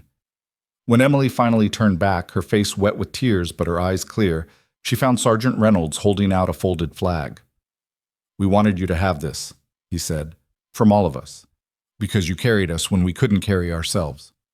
Emily took the flag with trembling hands, and in that moment, surrounded by the people she'd saved, recognized at last for who she really was, Emily Carter understood that some battles were won not by fighting, but by letting others fight for you. But she also understood something else, something that made her blood run cold. Because standing in the doorway of the warehouse, watching everything with cold calculation, was Director Brennan. And he was already reaching for his phone. Emily saw him the same instant Thorne did. Her hand tightened on the folded flag, tears still wet on her face, but her expression shifted from vulnerability to calculation in seconds. Brennan didn't notice. He was too busy typing something on his phone, thumb moving fast, eyes flicking between the screen and the gathered Marines. Thorne stepped forward, positioning himself between Emily and the doorway. "Director Brennan, this is a private event." Brennan looked up, and his smile was all professional courtesy with razors underneath. "Colonel Thorne, Ms. Carter, what a touching reunion." He glanced around the warehouse, taking in the Marines, the banner, the emotional atmosphere. "Though I have to wonder about the optics. A hospital employee holding what appears to be a political rally during work hours." "I'm off duty," Emily said, her voice steady despite the tears. "And this isn't political." "Isn't it?" A gathering of military personnel orchestrated by a Marine colonel, featuring a nurse who was just the subject of an administrative review. Brennan's smile widened. "It looks very much like you're attempting to generate public pressure to influence hospital policy." Sergeant Reynolds stepped forward. "We organized this event, not Emily. She didn't even know about it until 10 minutes ago. And yet here she is, accepting gifts, surrounded by cameras." Brennan gestured to several Marines who were indeed holding phones, recording the moment. "I'm sure the hospital board will be very interested in this when they review her employment status." "Her employment status was resolved this morning," Vasquez said, appearing from somewhere in the crowd. "She was reinstated to full duty. That decision is subject to board review, especially in light of new evidence." Brennan held up his phone. "Evidence like this gathering, which suggests Ms. Carter has been using her military connections to manipulate hospital administration." Thorne's jaw tightened. "That's a hell of a reach." "Is it? You called a congressman. You brought news crews to the hospital. You've clearly been coordinating with Ms. Carter to create a public relations campaign." Brennan's voice was smooth, reasonable. "The board might see that as collusion, as an attempt to circumvent proper administrative channels." Emily's hands were shaking now, but not from tears, from rage. "You followed me here. I followed up on information suggesting a hospital employee was engaging in inappropriate conduct during duty hours. That's my job as director." Brennan started to turn away. "Enjoy your rally, Ms. Carter. We'll discuss the consequences Monday morning." "Wait." The voice came from the back of the warehouse. A woman pushed through the crowd, 60-something, wearing a business suit that screamed money and power. "Before you leave, Director Brennan, I think you should know who you're threatening." Brennan stopped. "And you are?" "Congresswoman Julia Michaels, the one your secretary tried to keep in your lobby this morning." She walked forward with the kind of confidence that came from decades in power. "I came to this event because Colonel Thorne informed me that a veteran with an exemplary service record was being systematically harassed by hospital administration." "Congresswoman, I assure you, I'm not finished." Michael's voice cut like a scalpel. "I've spent the last 4 hours reviewing your hospital's finances, Director Brennan. Your budget proposals, your staffing recommendations, your cost-cutting measures. Would you like to know what I found?" Brennan's face had gone pale. "The budget is a matter of internal. You've cut trauma nursing staff by 40% over 2 years while increasing administrative salaries by 30%. You've closed 2 satellite emergency clinics in underserved neighborhoods while renovating the executive wing. And you've been routing hospital funds through a consulting firm owned by your brother." Michaels pulled out a tablet, swiped through documents. "The same brother who filed the fraudulent complaint against Ms. Carter. The same brother whose firm has billed this hospital over $2 million for efficiency consulting that resulted in worse patient outcomes and higher mortality rates." The warehouse had gone completely silent. Every Marine, every witness was watching Brennan's face drain of color. "Those are serious allegations," Brennan managed. "Do you have proof?" "I have your own budget reports. I have audit trails. I have testimony from staff members who were pressured to falsify efficiency metrics." Michaels looked at Emily. "And I have a decorated combat veteran whose only crime was being too good at her job and too expensive to fit your profit margins." Thorne stepped closer to Brennan. "You want to talk about optics? How do you think it's going to look when the news runs the story about a hospital director embezzling funds while trying to fire the nurse with the highest survival rates in the state?" "I haven't embezzled anything. Your brother's consulting firm has no other clients. It exists solely to funnel hospital money into your family's accounts. Vasquez had joined them, her face hard. I've been compiling evidence for months, waiting for the right moment to present it to the board. You just gave me that moment. Brennan looked around wildly, like a cornered animal. This is a witch hunt. You're all conspiring to... We're exposing corruption. Michael's voice was cold. And we're doing it publicly because you've spent 2 years hiding behind administrative privilege and bureaucratic procedure. No more hiding, Director. As of this moment, I am formally requesting a federal audit of Veterans Memorial Medical Center's finances, and I'm recommending the State Medical Board investigate your brother's licensing credentials.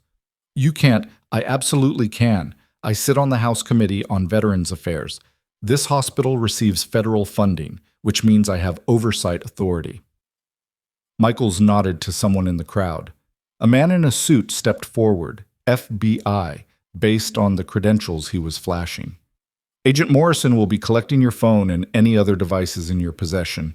You're not under arrest, but you are under investigation. Brennan's hands shook as he handed over his phone. I want my lawyer. Call him from outside. You're trespassing at a private event. Thorne's voice was granite. Leave now. Brennan looked at Emily one last time. Whatever he saw in her face made him flinch. Then he turned and walked out, Agent Morrison following close behind. The warehouse erupted. Marines were talking, some shouting in triumph, others making calls.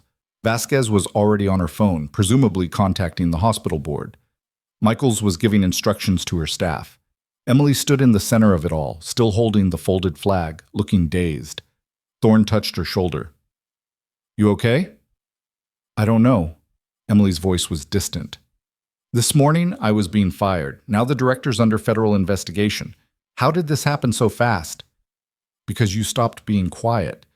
Thorne guided her to a chair someone had pulled up. You stood up. You let people fight for you. And when the truth came out, it came out loud. Sergeant Reynolds brought her water. Drink. You look like you're in shock. Emily drank automatically. Her hands were still trembling. I just wanted to do my job. That's all I ever wanted. I know, Thorne said, but sometimes doing your job means standing up to people who want to stop you from doing it. Congresswoman Michaels approached, her expression softer now. Ms. Carter, I need to ask you some questions for the record.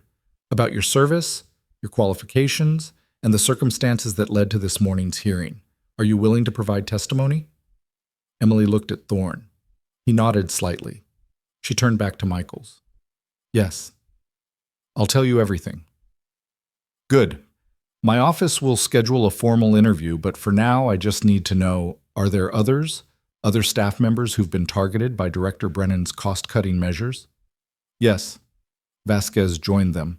At least a dozen nurses and 3 doctors have been forced out over the past 18 months. All of them experienced, all of them expensive, all of them replaced by less qualified staff at lower salaries. Patient outcomes have measurably declined. Michaels made notes on her tablet. I'll need names, documentation, any communications you have about these dismissals. I have everything.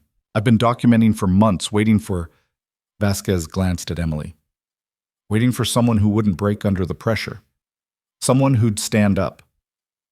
I didn't stand up, Emily said quietly. Marcus did. All those Marines did. I just... existed. You saved lives, Reynolds cut in. You kept doing your job even when they tried to destroy you for it. That's standing up, Emily. That's exactly what standing up looks like. Emily looked around at the faces surrounding her, people she'd saved, people who'd come to save her in return, people who'd decided her story mattered enough to fight for it. The weight of their attention was overwhelming. I need some air, she said suddenly, standing. Thorne moved to follow, but Vasquez caught his arm. Let her go, she needs to process. Emily pushed through the crowd, found a side door, stepped into an alley behind the warehouse. The afternoon sun was bright, almost painful after the dimmer interior. She leaned against the brick wall and tried to breathe. 15 years. 15 years of keeping her head down, doing the work, staying quiet. 15 years of believing that if she just did her job well enough, if she just saved enough lives, she could outrun the memories and the guilt and the weight of being someone who mattered. And in one morning, all of that had been ripped away. She'd been forced into the light, forced to accept recognition, forced to let people see who she really was. The door opened. Lieutenant Sarah Chen emerged, moving easily on her prosthetic legs. "Mind some company?" Emily shrugged. Chen took it as permission and leaned against the wall beside her. "You know what I remember most about Fallujah?" Chen said after a moment. "Not the explosion, not losing my legs. I remember you telling me that pain was just my body's way of confirming I was still alive, and that as long as I could feel it, I could fight through it. I remember." Emily's voice was rough. "You told me to shut up and let you die in peace. And you told me dying wasn't peaceful, it was just permanent, and you weren't going to let me find out which was worse." Chen smiled. "You were a real bitch about keeping me alive." "Someone had to be." "Yeah, someone did." Chen turned to face her. "You saved 43 lives that we know of. Maybe more. You changed the trajectory of 43 families, 43 futures. You matter, Emily, whether you want to or not. I just did my job. So did we. And part of our job today was making sure the person who saved us doesn't get destroyed by some bureaucrat with a spreadsheet." Chen pushed off the wall. "Come back inside. They're about to present you with something else." "I can't take any more." "You can, and you will, because those Marines in there need to say thank you, and you owe them the chance to do it." Emily wanted to argue, wanted to stay in this alley, in this quiet space where nobody expected anything from her. But Chen was right. She owed them this. They went back inside together. The Marines had formed a loose semicircle. In the center stood an older man in dress uniform, his chest heavy with medals. Emily recognized him immediately, General Marcus Stone, commander of the Marine division she'd served with in Fallujah. "General?" Emily said, surprise clear in her voice. "Emily Carter." Stone's voice carried command authority that made the warehouse feel like a parade ground. "It's been a long time." "Sir, I didn't know you'd be here. Colonel Thorne called me, told me one of my Marines was in trouble. I don't leave Marines behind." Stone's eyes were sharp, assessing. "Though technically, you were never one of my Marines. You were civilian contract, which meant we couldn't give you the recognition you deserved when you deserved it." "I didn't need recognition." "No, you needed to survive, to get out, to find some peace." Stone stepped closer. "But you also deserve to know that what you did mattered, that the Marines you saved went on to have families, careers, lives, that your actions echoed forward in ways you'll never fully understand." Emily's throat tightened. "General, I'm not finished." Stone pulled a small box from his pocket. "The Navy Cross is awarded for extraordinary heroism in combat. It's typically reserved for military personnel, but there are provisions for civilian contractors who display exceptional courage under fire. Your actions in Fallujah qualified, but the paperwork was lost in the chaos of the war, or possibly buried by people who didn't want to acknowledge that a civilian woman outperformed half the combat medics in theater." He opened the box. Inside was a medal, gold star on a blue ribbon, gleaming. "This is 15 years late, but it's yours. For keeping Marines alive when every rational person would have run. For performing medicine under conditions that would break most doctors. For being the kind of person who sees someone dying and says, 'Not on my watch.'" Stone held out the box. "Emily Carter, on behalf of the United States Marine Corps and the families of every Marine you saved, thank you." Emily's hands shook as she took the box. She stared at the medal, unable to process what she was holding. Around her, the Marines snapped to attention. 43 right hands rose in crisp salutes. Emily Carter, who'd faced gunfire without flinching, who'd held dying men in her arms and refused to let them go, who'd saved lives in hell and never asked for anything in return, finally broke completely. She cried. Deep, racking sobs that came from somewhere so buried she'd forgotten it existed. Tears for the ones she'd saved and the ones she'd lost. Tears for the girl who'd gone to war thinking she could make a difference and the woman who'd come back knowing she had but unsure if it mattered. Tears for 15 years of carrying weight alone because she didn't think anyone else would understand. Thorne was there, steadying her. So was Vasquez. So were the Marines surrounding her, supporting her, letting her break because they all knew sometimes breaking was the only way to heal. When Emily finally pulled herself together, when she'd wiped her eyes and accepted water and forced herself to breathe normally, she looked around at the assembled faces and said the only thing that mattered. Thank you, all of you, for remembering, for coming, for fighting when I couldn't. We'll always fight for you, Reynolds said simply. That's what Marines do. The gathering gradually dispersed. Marines came up one by one to shake Emily's hand, to tell her their stories, to confirm that they were alive because of her. Some brought pictures, wedding photos, kids, grandkids. Lives that existed because Emily had refused to let death win.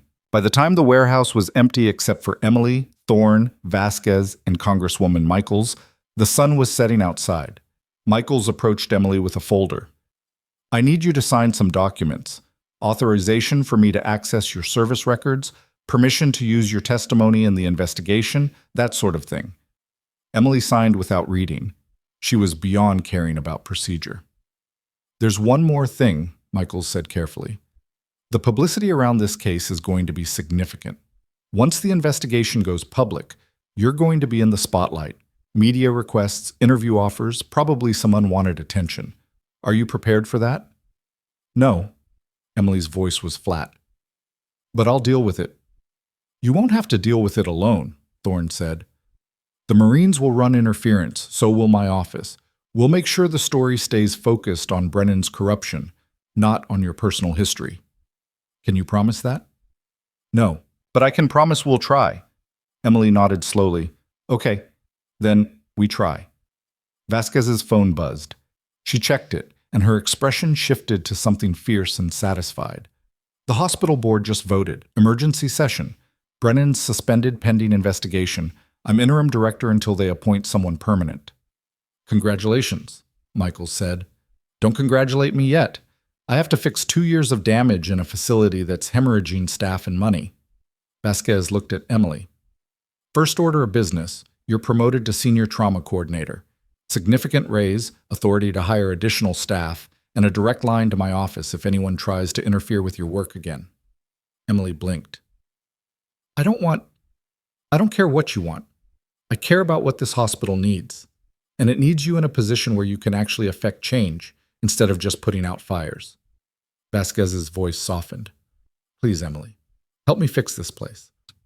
Emily looked at the metal in her hands, then at the faces surrounding her, people who believed in her, who'd fought for her, who wouldn't let her disappear back into comfortable anonymity. Okay, she said quietly. I'll try. That's all I ask. They left the warehouse together as night settled over the city. Thorne walked Emily to her car. You gonna be okay? He asked. Eventually. Emily unlocked her door, then paused. Marcus, why did you do all this? Really? Because you saved my life and I owed you. That's not all of it. Thorne was quiet for a moment. No, it's not. You reminded me of someone. A medic I knew in Afghanistan. Best damn field medic I ever saw. Kept dozens of Marines alive in conditions that should have killed everyone. After we got home, the brass tried to give him a medal. He refused it. Said he was just doing his job. That recognition felt wrong when so many hadn't made it home. What happened to him? 6 months later, he killed himself. Left a note saying he couldn't reconcile being praised for saving lives when the ones he couldn't save haunted him every night. Thorne's voice was rough. I saw that same look in your eyes when you talked about the 7 you lost in Fallujah. That same weight. And I decided I wasn't going to watch another hero destroy themselves because they couldn't accept that they were allowed to be human. Emily's throat was tight. I'm not going to kill myself. I know, because you're too stubborn and too good at what you do, but you were destroying yourself slowly, staying invisible, refusing to let anyone see you. Thorne met her eyes. You deserve better. You deserve better. And today, finally, you got a piece of it. Emily didn't know what to say to that, so she just nodded, got in her car, and drove home. Her apartment was exactly as she'd left it that morning, small, neat, anonymous. But when she set the metal box on her kitchen table, when she pulled out her phone and looked at the photos Reynolds had sent her of the warehouse gathering, something felt different. She wasn't invisible anymore. She'd been seen, been recognized, been forced to accept that what she'd done mattered to people beyond just keeping the count of saved lives in her head. It was terrifying, but it was also, maybe, a little bit okay. She was making tea when her phone rang. Unknown number. She almost didn't answer, but something made her pick up. Ms. Carter, this is Amanda Price from Channel 7 News. I was hoping to schedule an interview about the situation at Veterans Memorial Medical Center and your role in exposing the corruption there. Emily's hand tightened on the phone. How did you get this number? Public records.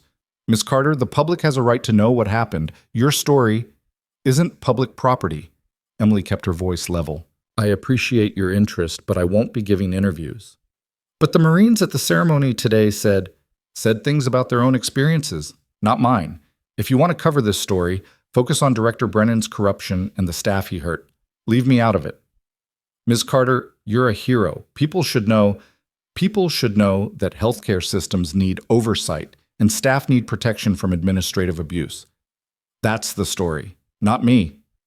Emily ended the call. The phone rang again immediately. Different number, another news outlet. Emily turned off her phone. She made her tea, sat on her couch in the dark, and tried to figure out how to be visible when she'd spent 15 years perfecting invisibility. Her doorbell rang. Emily froze. It was almost 9 p.m. Nobody knew where she lived except hospital administration. She moved to the door quietly, checked the peephole. Thorne stood in the hallway, holding a bag from a local Thai restaurant. Emily opened the door. How did you find my address? Hospital emergency contact forms. I figured you might need company. And food. When's the last time you ate? Emily realized she couldn't remember. Come in. They ate in her tiny living room, the TV off, conversation minimal. Thorne didn't push, just offered food and quiet company and the kind of steady presence that came from years of knowing when people needed space versus when they needed someone to stay. The phones are going to keep ringing, he said eventually. News crews will probably show up at the hospital tomorrow. It'll be a circus for a while. I know. Vasquez is putting together a PR strategy, hospital statement, limited press access, that sort of thing. But you're going to be named, your history is going to come out. I know that too. Emily set down her half-eaten food. I'm not naive, Marcus. I know what I signed up for when I agreed to testify. I need time to adjust. You'll have it, as much as we can give you. Thorne hesitated. There's something else you should know. The investigation into Brennan is going to be fast-tracked. Congresswoman Michaels wants it resolved before the news cycle moves on, which means depositions, testimony, probably a public hearing within 2 weeks. 2 weeks? Emily laughed without humor. Not much time to prepare. No, but you won't be preparing alone. Michaels has assigned you legal counsel. The hospital's providing support, and every Marine who was at that warehouse today has offered to testify on your behalf if needed. Emily looked at him. This is real, isn't it? This is actually happening. Yes. And there's no going back to how things were. No, there's not. Thorne leaned forward. But Emily, how things were wasn't working. You were invisible, isolated, carrying everything alone. This way, this public, messy, complicated way, at least you have people standing with you. I don't know how to do this. None of us do. We figure it out as we go. Thorne stood, started collecting the takeout containers. Get some rest. Tomorrow's going to be intense. And Emily? Yeah? You're allowed to be scared. You're allowed to hate the attention. You're allowed to wish none of this had happened. He met her eyes. But you're not allowed to regret standing up. Not anymore. After he left, Emily sat in the dark and thought about visibility and vulnerability and the terrifying space between who she'd been and who she was becoming. She thought about 7 names she carried and 43 lives she'd saved. She thought about a medal in a box on her kitchen table and a director under federal investigation and a hospital full of people who suddenly saw her as something more than just another nurse. And she thought about tomorrow, when she'd have to walk into that hospital and face cameras and questions and the weight of being recognized. It should have felt impossible, should have felt like too much. Instead, for the first time in 15 years, Emily Carter felt something she'd almost forgotten. ready. But when she finally checked her phone messages before bed, when she scrolled through the dozens of missed calls and texts, one message stopped her cold. It was from a blocked number. No name. Just 7 words. Some secret should have stayed buried, Emily. And attached was a photo. Emily in Fallujah, covered in blood that wasn't hers, standing over a body. A photo that shouldn't exist. A photo that had been classified 15 years ago. Someone had access to files even Congresswoman Michaels couldn't reach. And they wanted Emily to know they were watching. Emily stared at the photo for 30 seconds that felt like hours. Her hands didn't shake. Her breathing stayed even. 15 years of combat medicine had taught her how to function through shock, how to think clearly when the world was falling apart. She saved the message, screenshot the blocked number, and called Thorne. He answered on the second ring. Emily? What's wrong? Someone just sent me a classified photo from Fallujah. Implied there are more. Threatened me. Her voice was steady, clinical. I need you to come back. Now. I'm 5 minutes away. Don't delete anything. Don't respond. I know the protocol, Marcus. I know you do. I'm on my way. Emily hung up and studied the photo more carefully. It had been taken during the worst night of the battle, November 12, 2004, the night they'd lost 3 Marines in a single ambush. The night Emily had performed an emergency thoracotomy in a bombed-out building with a K-bar knife because her surgical kit had been destroyed. The night she'd kept a 22-year-old Lance Corporal alive long enough for evacuation by literally holding his heart in her hands while directing fire teams around her position. That photo should have been destroyed. The mission had been classified, the after-action report sealed. Someone with serious access had pulled it from archives that were supposed to be permanent lockdown. Thorne arrived in 4 minutes. Emily let him in and handed over her phone without preamble. He looked at the photo and his face went hard. Jesus Christ. That's from Operation Phantom Fury. The actual classified part, not the public record. Emily sat down, forced herself to stay calm. Whoever sent this has access to Defense Department archives at classification levels that shouldn't exist. Or they were there, in Fallujah. Someone who had a camera and a grudge. Thorne was already texting someone. I'm sending this to Congresswoman Michaels and to military intelligence. This is a federal crime. Unauthorized disclosure of classified material, witness intimidation, possible blackmail. They're trying to scare me off, make me withdraw from the investigation. Are they succeeding? Emily looked at him. Do I look scared? No, you look pissed. Good, because I am.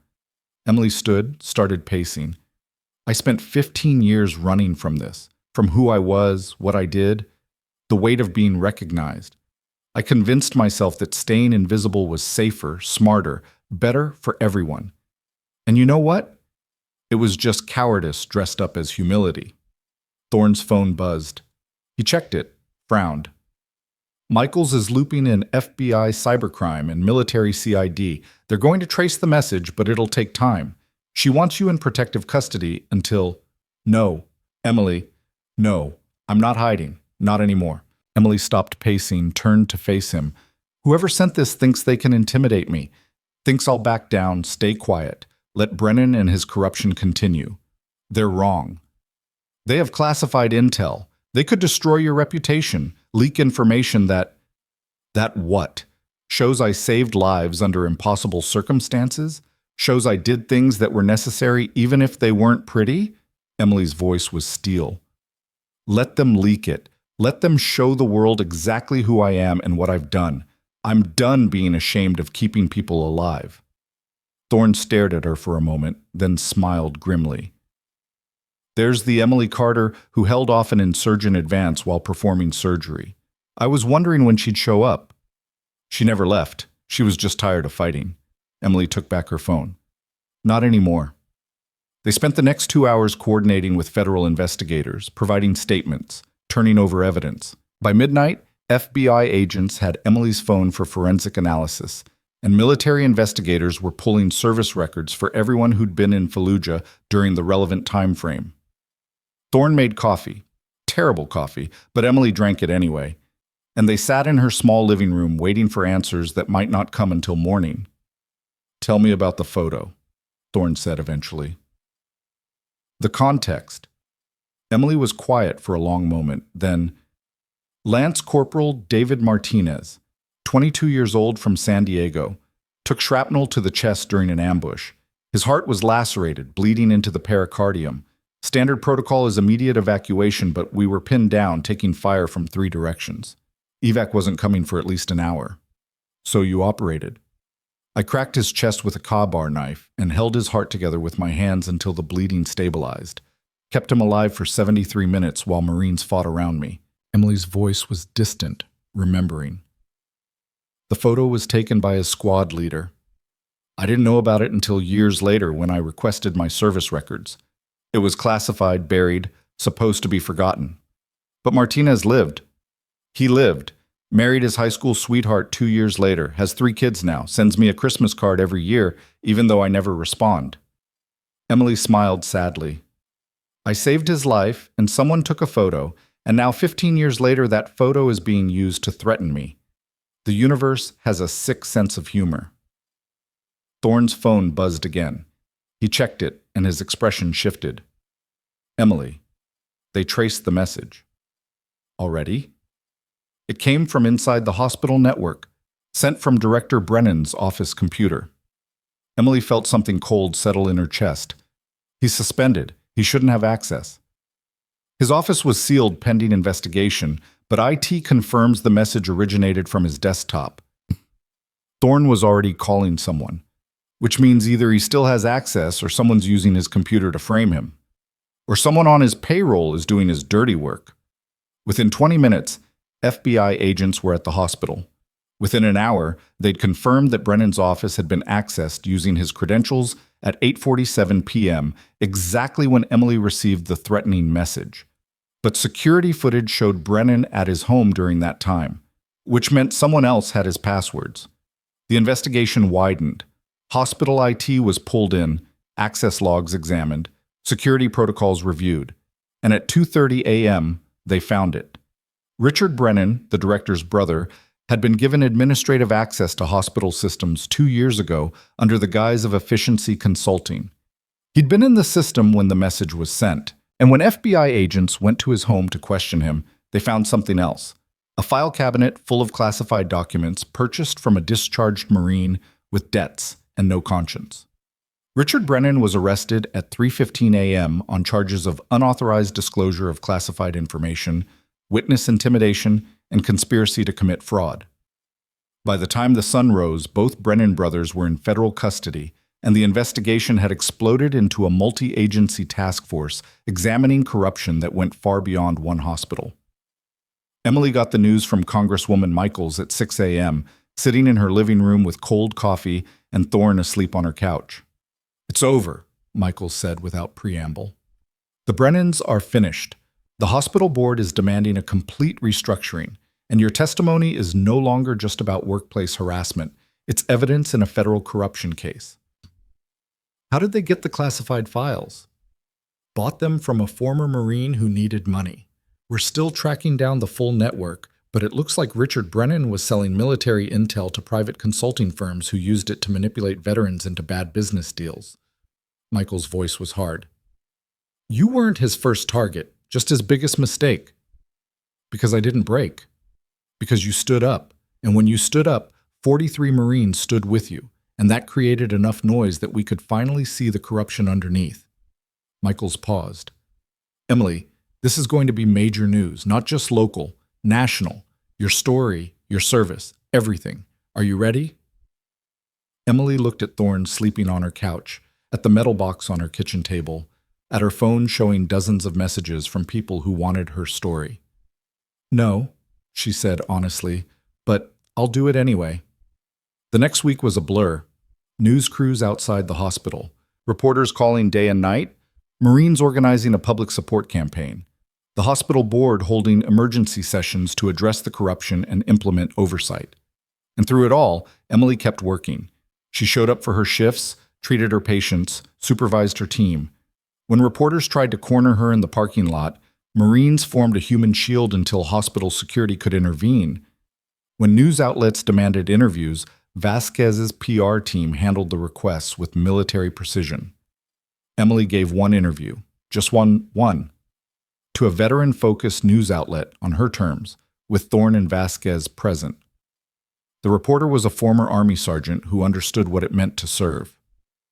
"Ms. Carter, you've been called a hero. How do you respond to that?" "I'm a nurse who did her job under difficult circumstances. Calling me a hero diminishes the actual heroism of the Marines who fought while I worked. They're the ones who deserve recognition." "But you saved dozens of lives." "I did what I was trained to do, what any competent medical professional would do. The real story isn't about me.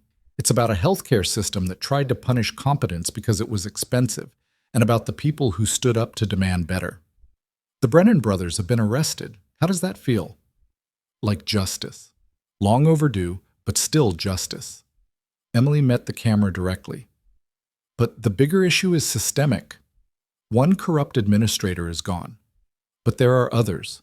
In hospitals, in VA facilities, in systems that serve veterans and vulnerable populations. We need oversight. We need accountability. We need people to care more about patients than profit margins." The interview went viral. Within 48 hours, it had been viewed over 2 million times. Congressional representatives started calling for investigations into hospital administration nationwide.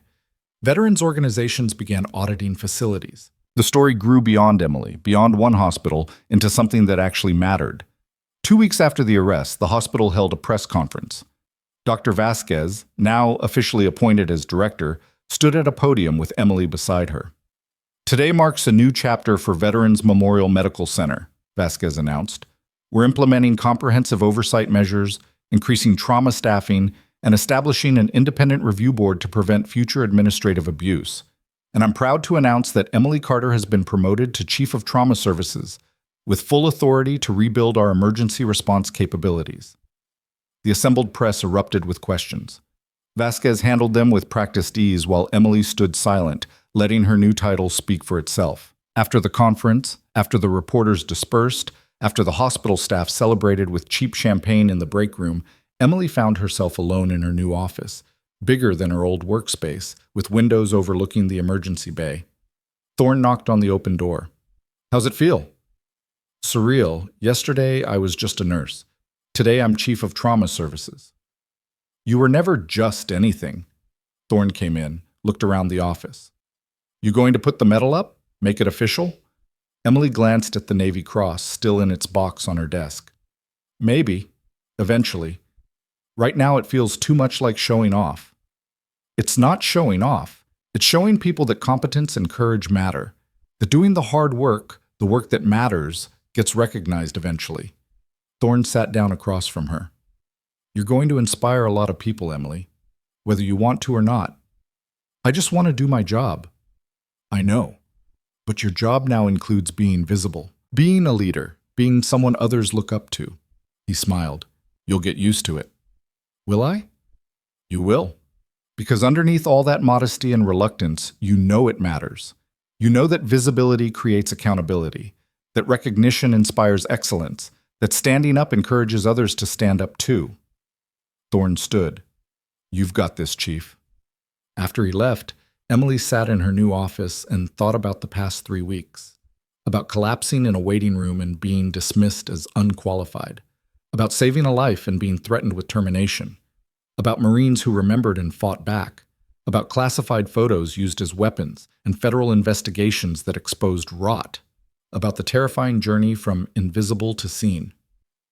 Her phone buzzed, a text from Sergeant Reynolds. "Saw the press conference. Proud of you. The Marines are planning something for next month. Hope you're ready." Emily smiled and texted back, "I'm never ready, but I'll be there." 3 months later, Emily stood on a stage at the Marine Corps base in Quantico, looking out at thousands of assembled service members and their families. General Stone was at the podium, speaking about service and sacrifice and the people who keep warriors alive. "Today we honor someone who's been honored before, but never publicly," Stone said. "Someone who spent 15 years trying to be invisible because she thought recognition diminished the work. Emily Carter, would you join me, please?" Emily walked to the podium. The applause was thunderous. Stone handed her the microphone. Emily looked out at the sea of faces, some she recognized from Fallujah, others she'd met since, most she'd never seen before, all of them looking at her with respect earned through blood and survival. "I'm not good at speeches," Emily started. "I'm better at stopping bleeding and keeping hearts beating. But I've learned something these past few months that I want to share." She paused, gathering her thoughts. "For 15 years, I believed that staying quiet was humility, that refusing recognition was honoring the people I couldn't save, that making myself small somehow made the work bigger." Emily's voice strengthened. "I was wrong. Staying quiet doesn't honor anyone. It just makes it easier for people who value profit over patience to keep doing damage." The crowd was absolutely silent. "When I collapsed in that hospital waiting room, when I was dismissed as unqualified, when I was threatened and harassed, I almost walked away. Almost let them win because fighting back felt too hard, too public, too much." Emily looked at the Marines in the front rows. "But you wouldn't let me. You stood up when I couldn't. You fought when I was tired of fighting. You reminded me that visibility isn't vanity, it's accountability." She held up the Navy Cross around her neck. She'd finally started wearing it. "This medal represents 43 lives saved, but more than that, it represents refusing to accept that good work goes unrewarded, that competence gets punished, that speaking up makes you a target." Emily's voice was fierce now. "We are all allowed to stand up, to demand recognition, to say that what we do matters, and we will not be silent about it anymore." The applause started slow, then built. Marines stood, then civilians. Soon the entire audience was on their feet, the sound echoing off the parade ground.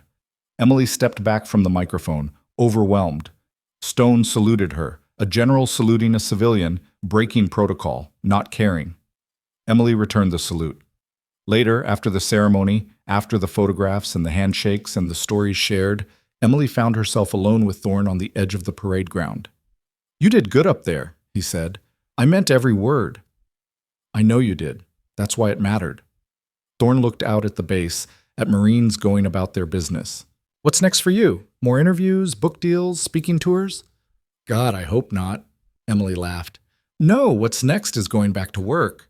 We've got 6 new trauma nurses starting next month. Hospital board approved funding for upgraded equipment. I've got protocols to write, staff to train, a department to build." "Sounds like a lot of work." "It is, but it's work that matters. Work that'll save lives." Emily smiled. "And this time, I'm not doing it quietly. I'm making sure everyone knows that good healthcare costs money, requires qualified staff, and deserves respect. If that makes me loud and difficult, so be it." "Good." Thorne held out his hand. "It's been an honor, Chief Carter." Emily shook it. "The honor was mine, Colonel Thorne. Thank you. For everything, for standing up when it mattered, for making me stand up too." "Any time. Though hopefully you won't need me to start any more congressional investigations. I'll try to handle the next corruption scandal myself." They laughed, the sound easy and genuine. Friends forged through crisis, tested through fire, standing together on the other side. 6 months after that ceremony, Emily's trauma department had the highest survival rates in the region. Staff retention was up. Patient satisfaction scores were exemplary, and when budget discussions came up, the hospital board allocated funding without question because they'd learned the hard way what happened when you tried to cut corners on life-saving care. The Brennan brothers were both serving federal prison sentences. Director Brennan got 8 years for fraud and embezzlement. Richard Brennan got 12 for classified information trafficking and witness intimidation. Congresswoman Michaels had launched a nationwide investigation into hospital administration corruption, using Emily's case as the catalyst. 17 facilities were under review. 4 administrators had resigned. Reforms were being implemented across the VA system. And Emily Carter, the nurse who'd spent 15 years trying to be invisible, had become one of the most recognizable faces in veteran healthcare advocacy. She still hated the attention, still wished she could just do her work without cameras and interviews and public recognition. But she'd learned to accept it, to use it, to turn visibility into accountability and recognition into change. On a quiet Tuesday morning, 1 year after she'd collapsed in that waiting room, Emily was reviewing patient charts when a young nurse knocked on her office door. "Chief Carter, there's someone here to see you. He says it's personal." Emily looked up. Who? Lance Corporal Martinez says you saved his life in Fallujah. Emily's breath caught. She'd seen Martinez's Christmas cards for years but never responded, never reached out. Send him in. David Martinez walked through her door looking nothing like the bleeding kid she'd held together with her bare hands. He was 37 now, healthy, wearing a business suit, carrying a folder. Ms. Carter. His voice was steady but emotional. I don't know if you remember. I remember. November 12th, 2004. You took shrapnel to the chest. I performed an emergency thoracotomy with a K-bar knife. Emily stood, came around her desk. How are you, David? I'm alive because of you. Martinez held out the folder. I've been trying to thank you for 15 years. You never responded to my letters, so I figured I'd come in person. Emily took the folder, opened it. Inside were photos. Martinez's wedding, his 3 kids, his business, his life, a life that existed because she'd refused to let him die. I run a veteran-owned construction company now, Martinez said. We build housing for homeless vets, medical facilities, community centers. I've spent 15 years trying to pay forward what you gave me, a second chance. And I wanted you to know that your refusal to give up on me changed more than just my life. It changed my kids' lives, my wife's life, every person my company has helped. Emily's throat was tight. David, you saved 43 of us. But each of those 43 has saved others, has built families, careers, communities. Your hands held my heart for 73 minutes. But the ripple effect of that? It's touched thousands of lives. And you need to know that. You need to know that what you did, what you still do, it matters beyond what you can see. Emily couldn't speak, could barely breathe. Martinez pulled her into a hug, careful, respectful, but firm. Thank you, he said quietly, for everything, for refusing to let me die, for standing up when it was hard, for showing the rest of us that competence and courage still matter. When he left, Emily sat in her office with Martinez's folder open on her desk, looking at pictures of a life she'd saved and all the lives that life had touched. She thought about 7 names she carried, the ones she couldn't save. They would always be with her, always be weight she couldn't put down. But they were balanced now by 43 names she'd saved, by the families those 43 had built, by the 1,000 small ripples of lives preserved radiating outward into the world. Emily had spent 15 years trying to be invisible because she thought it honored the dead to diminish the living.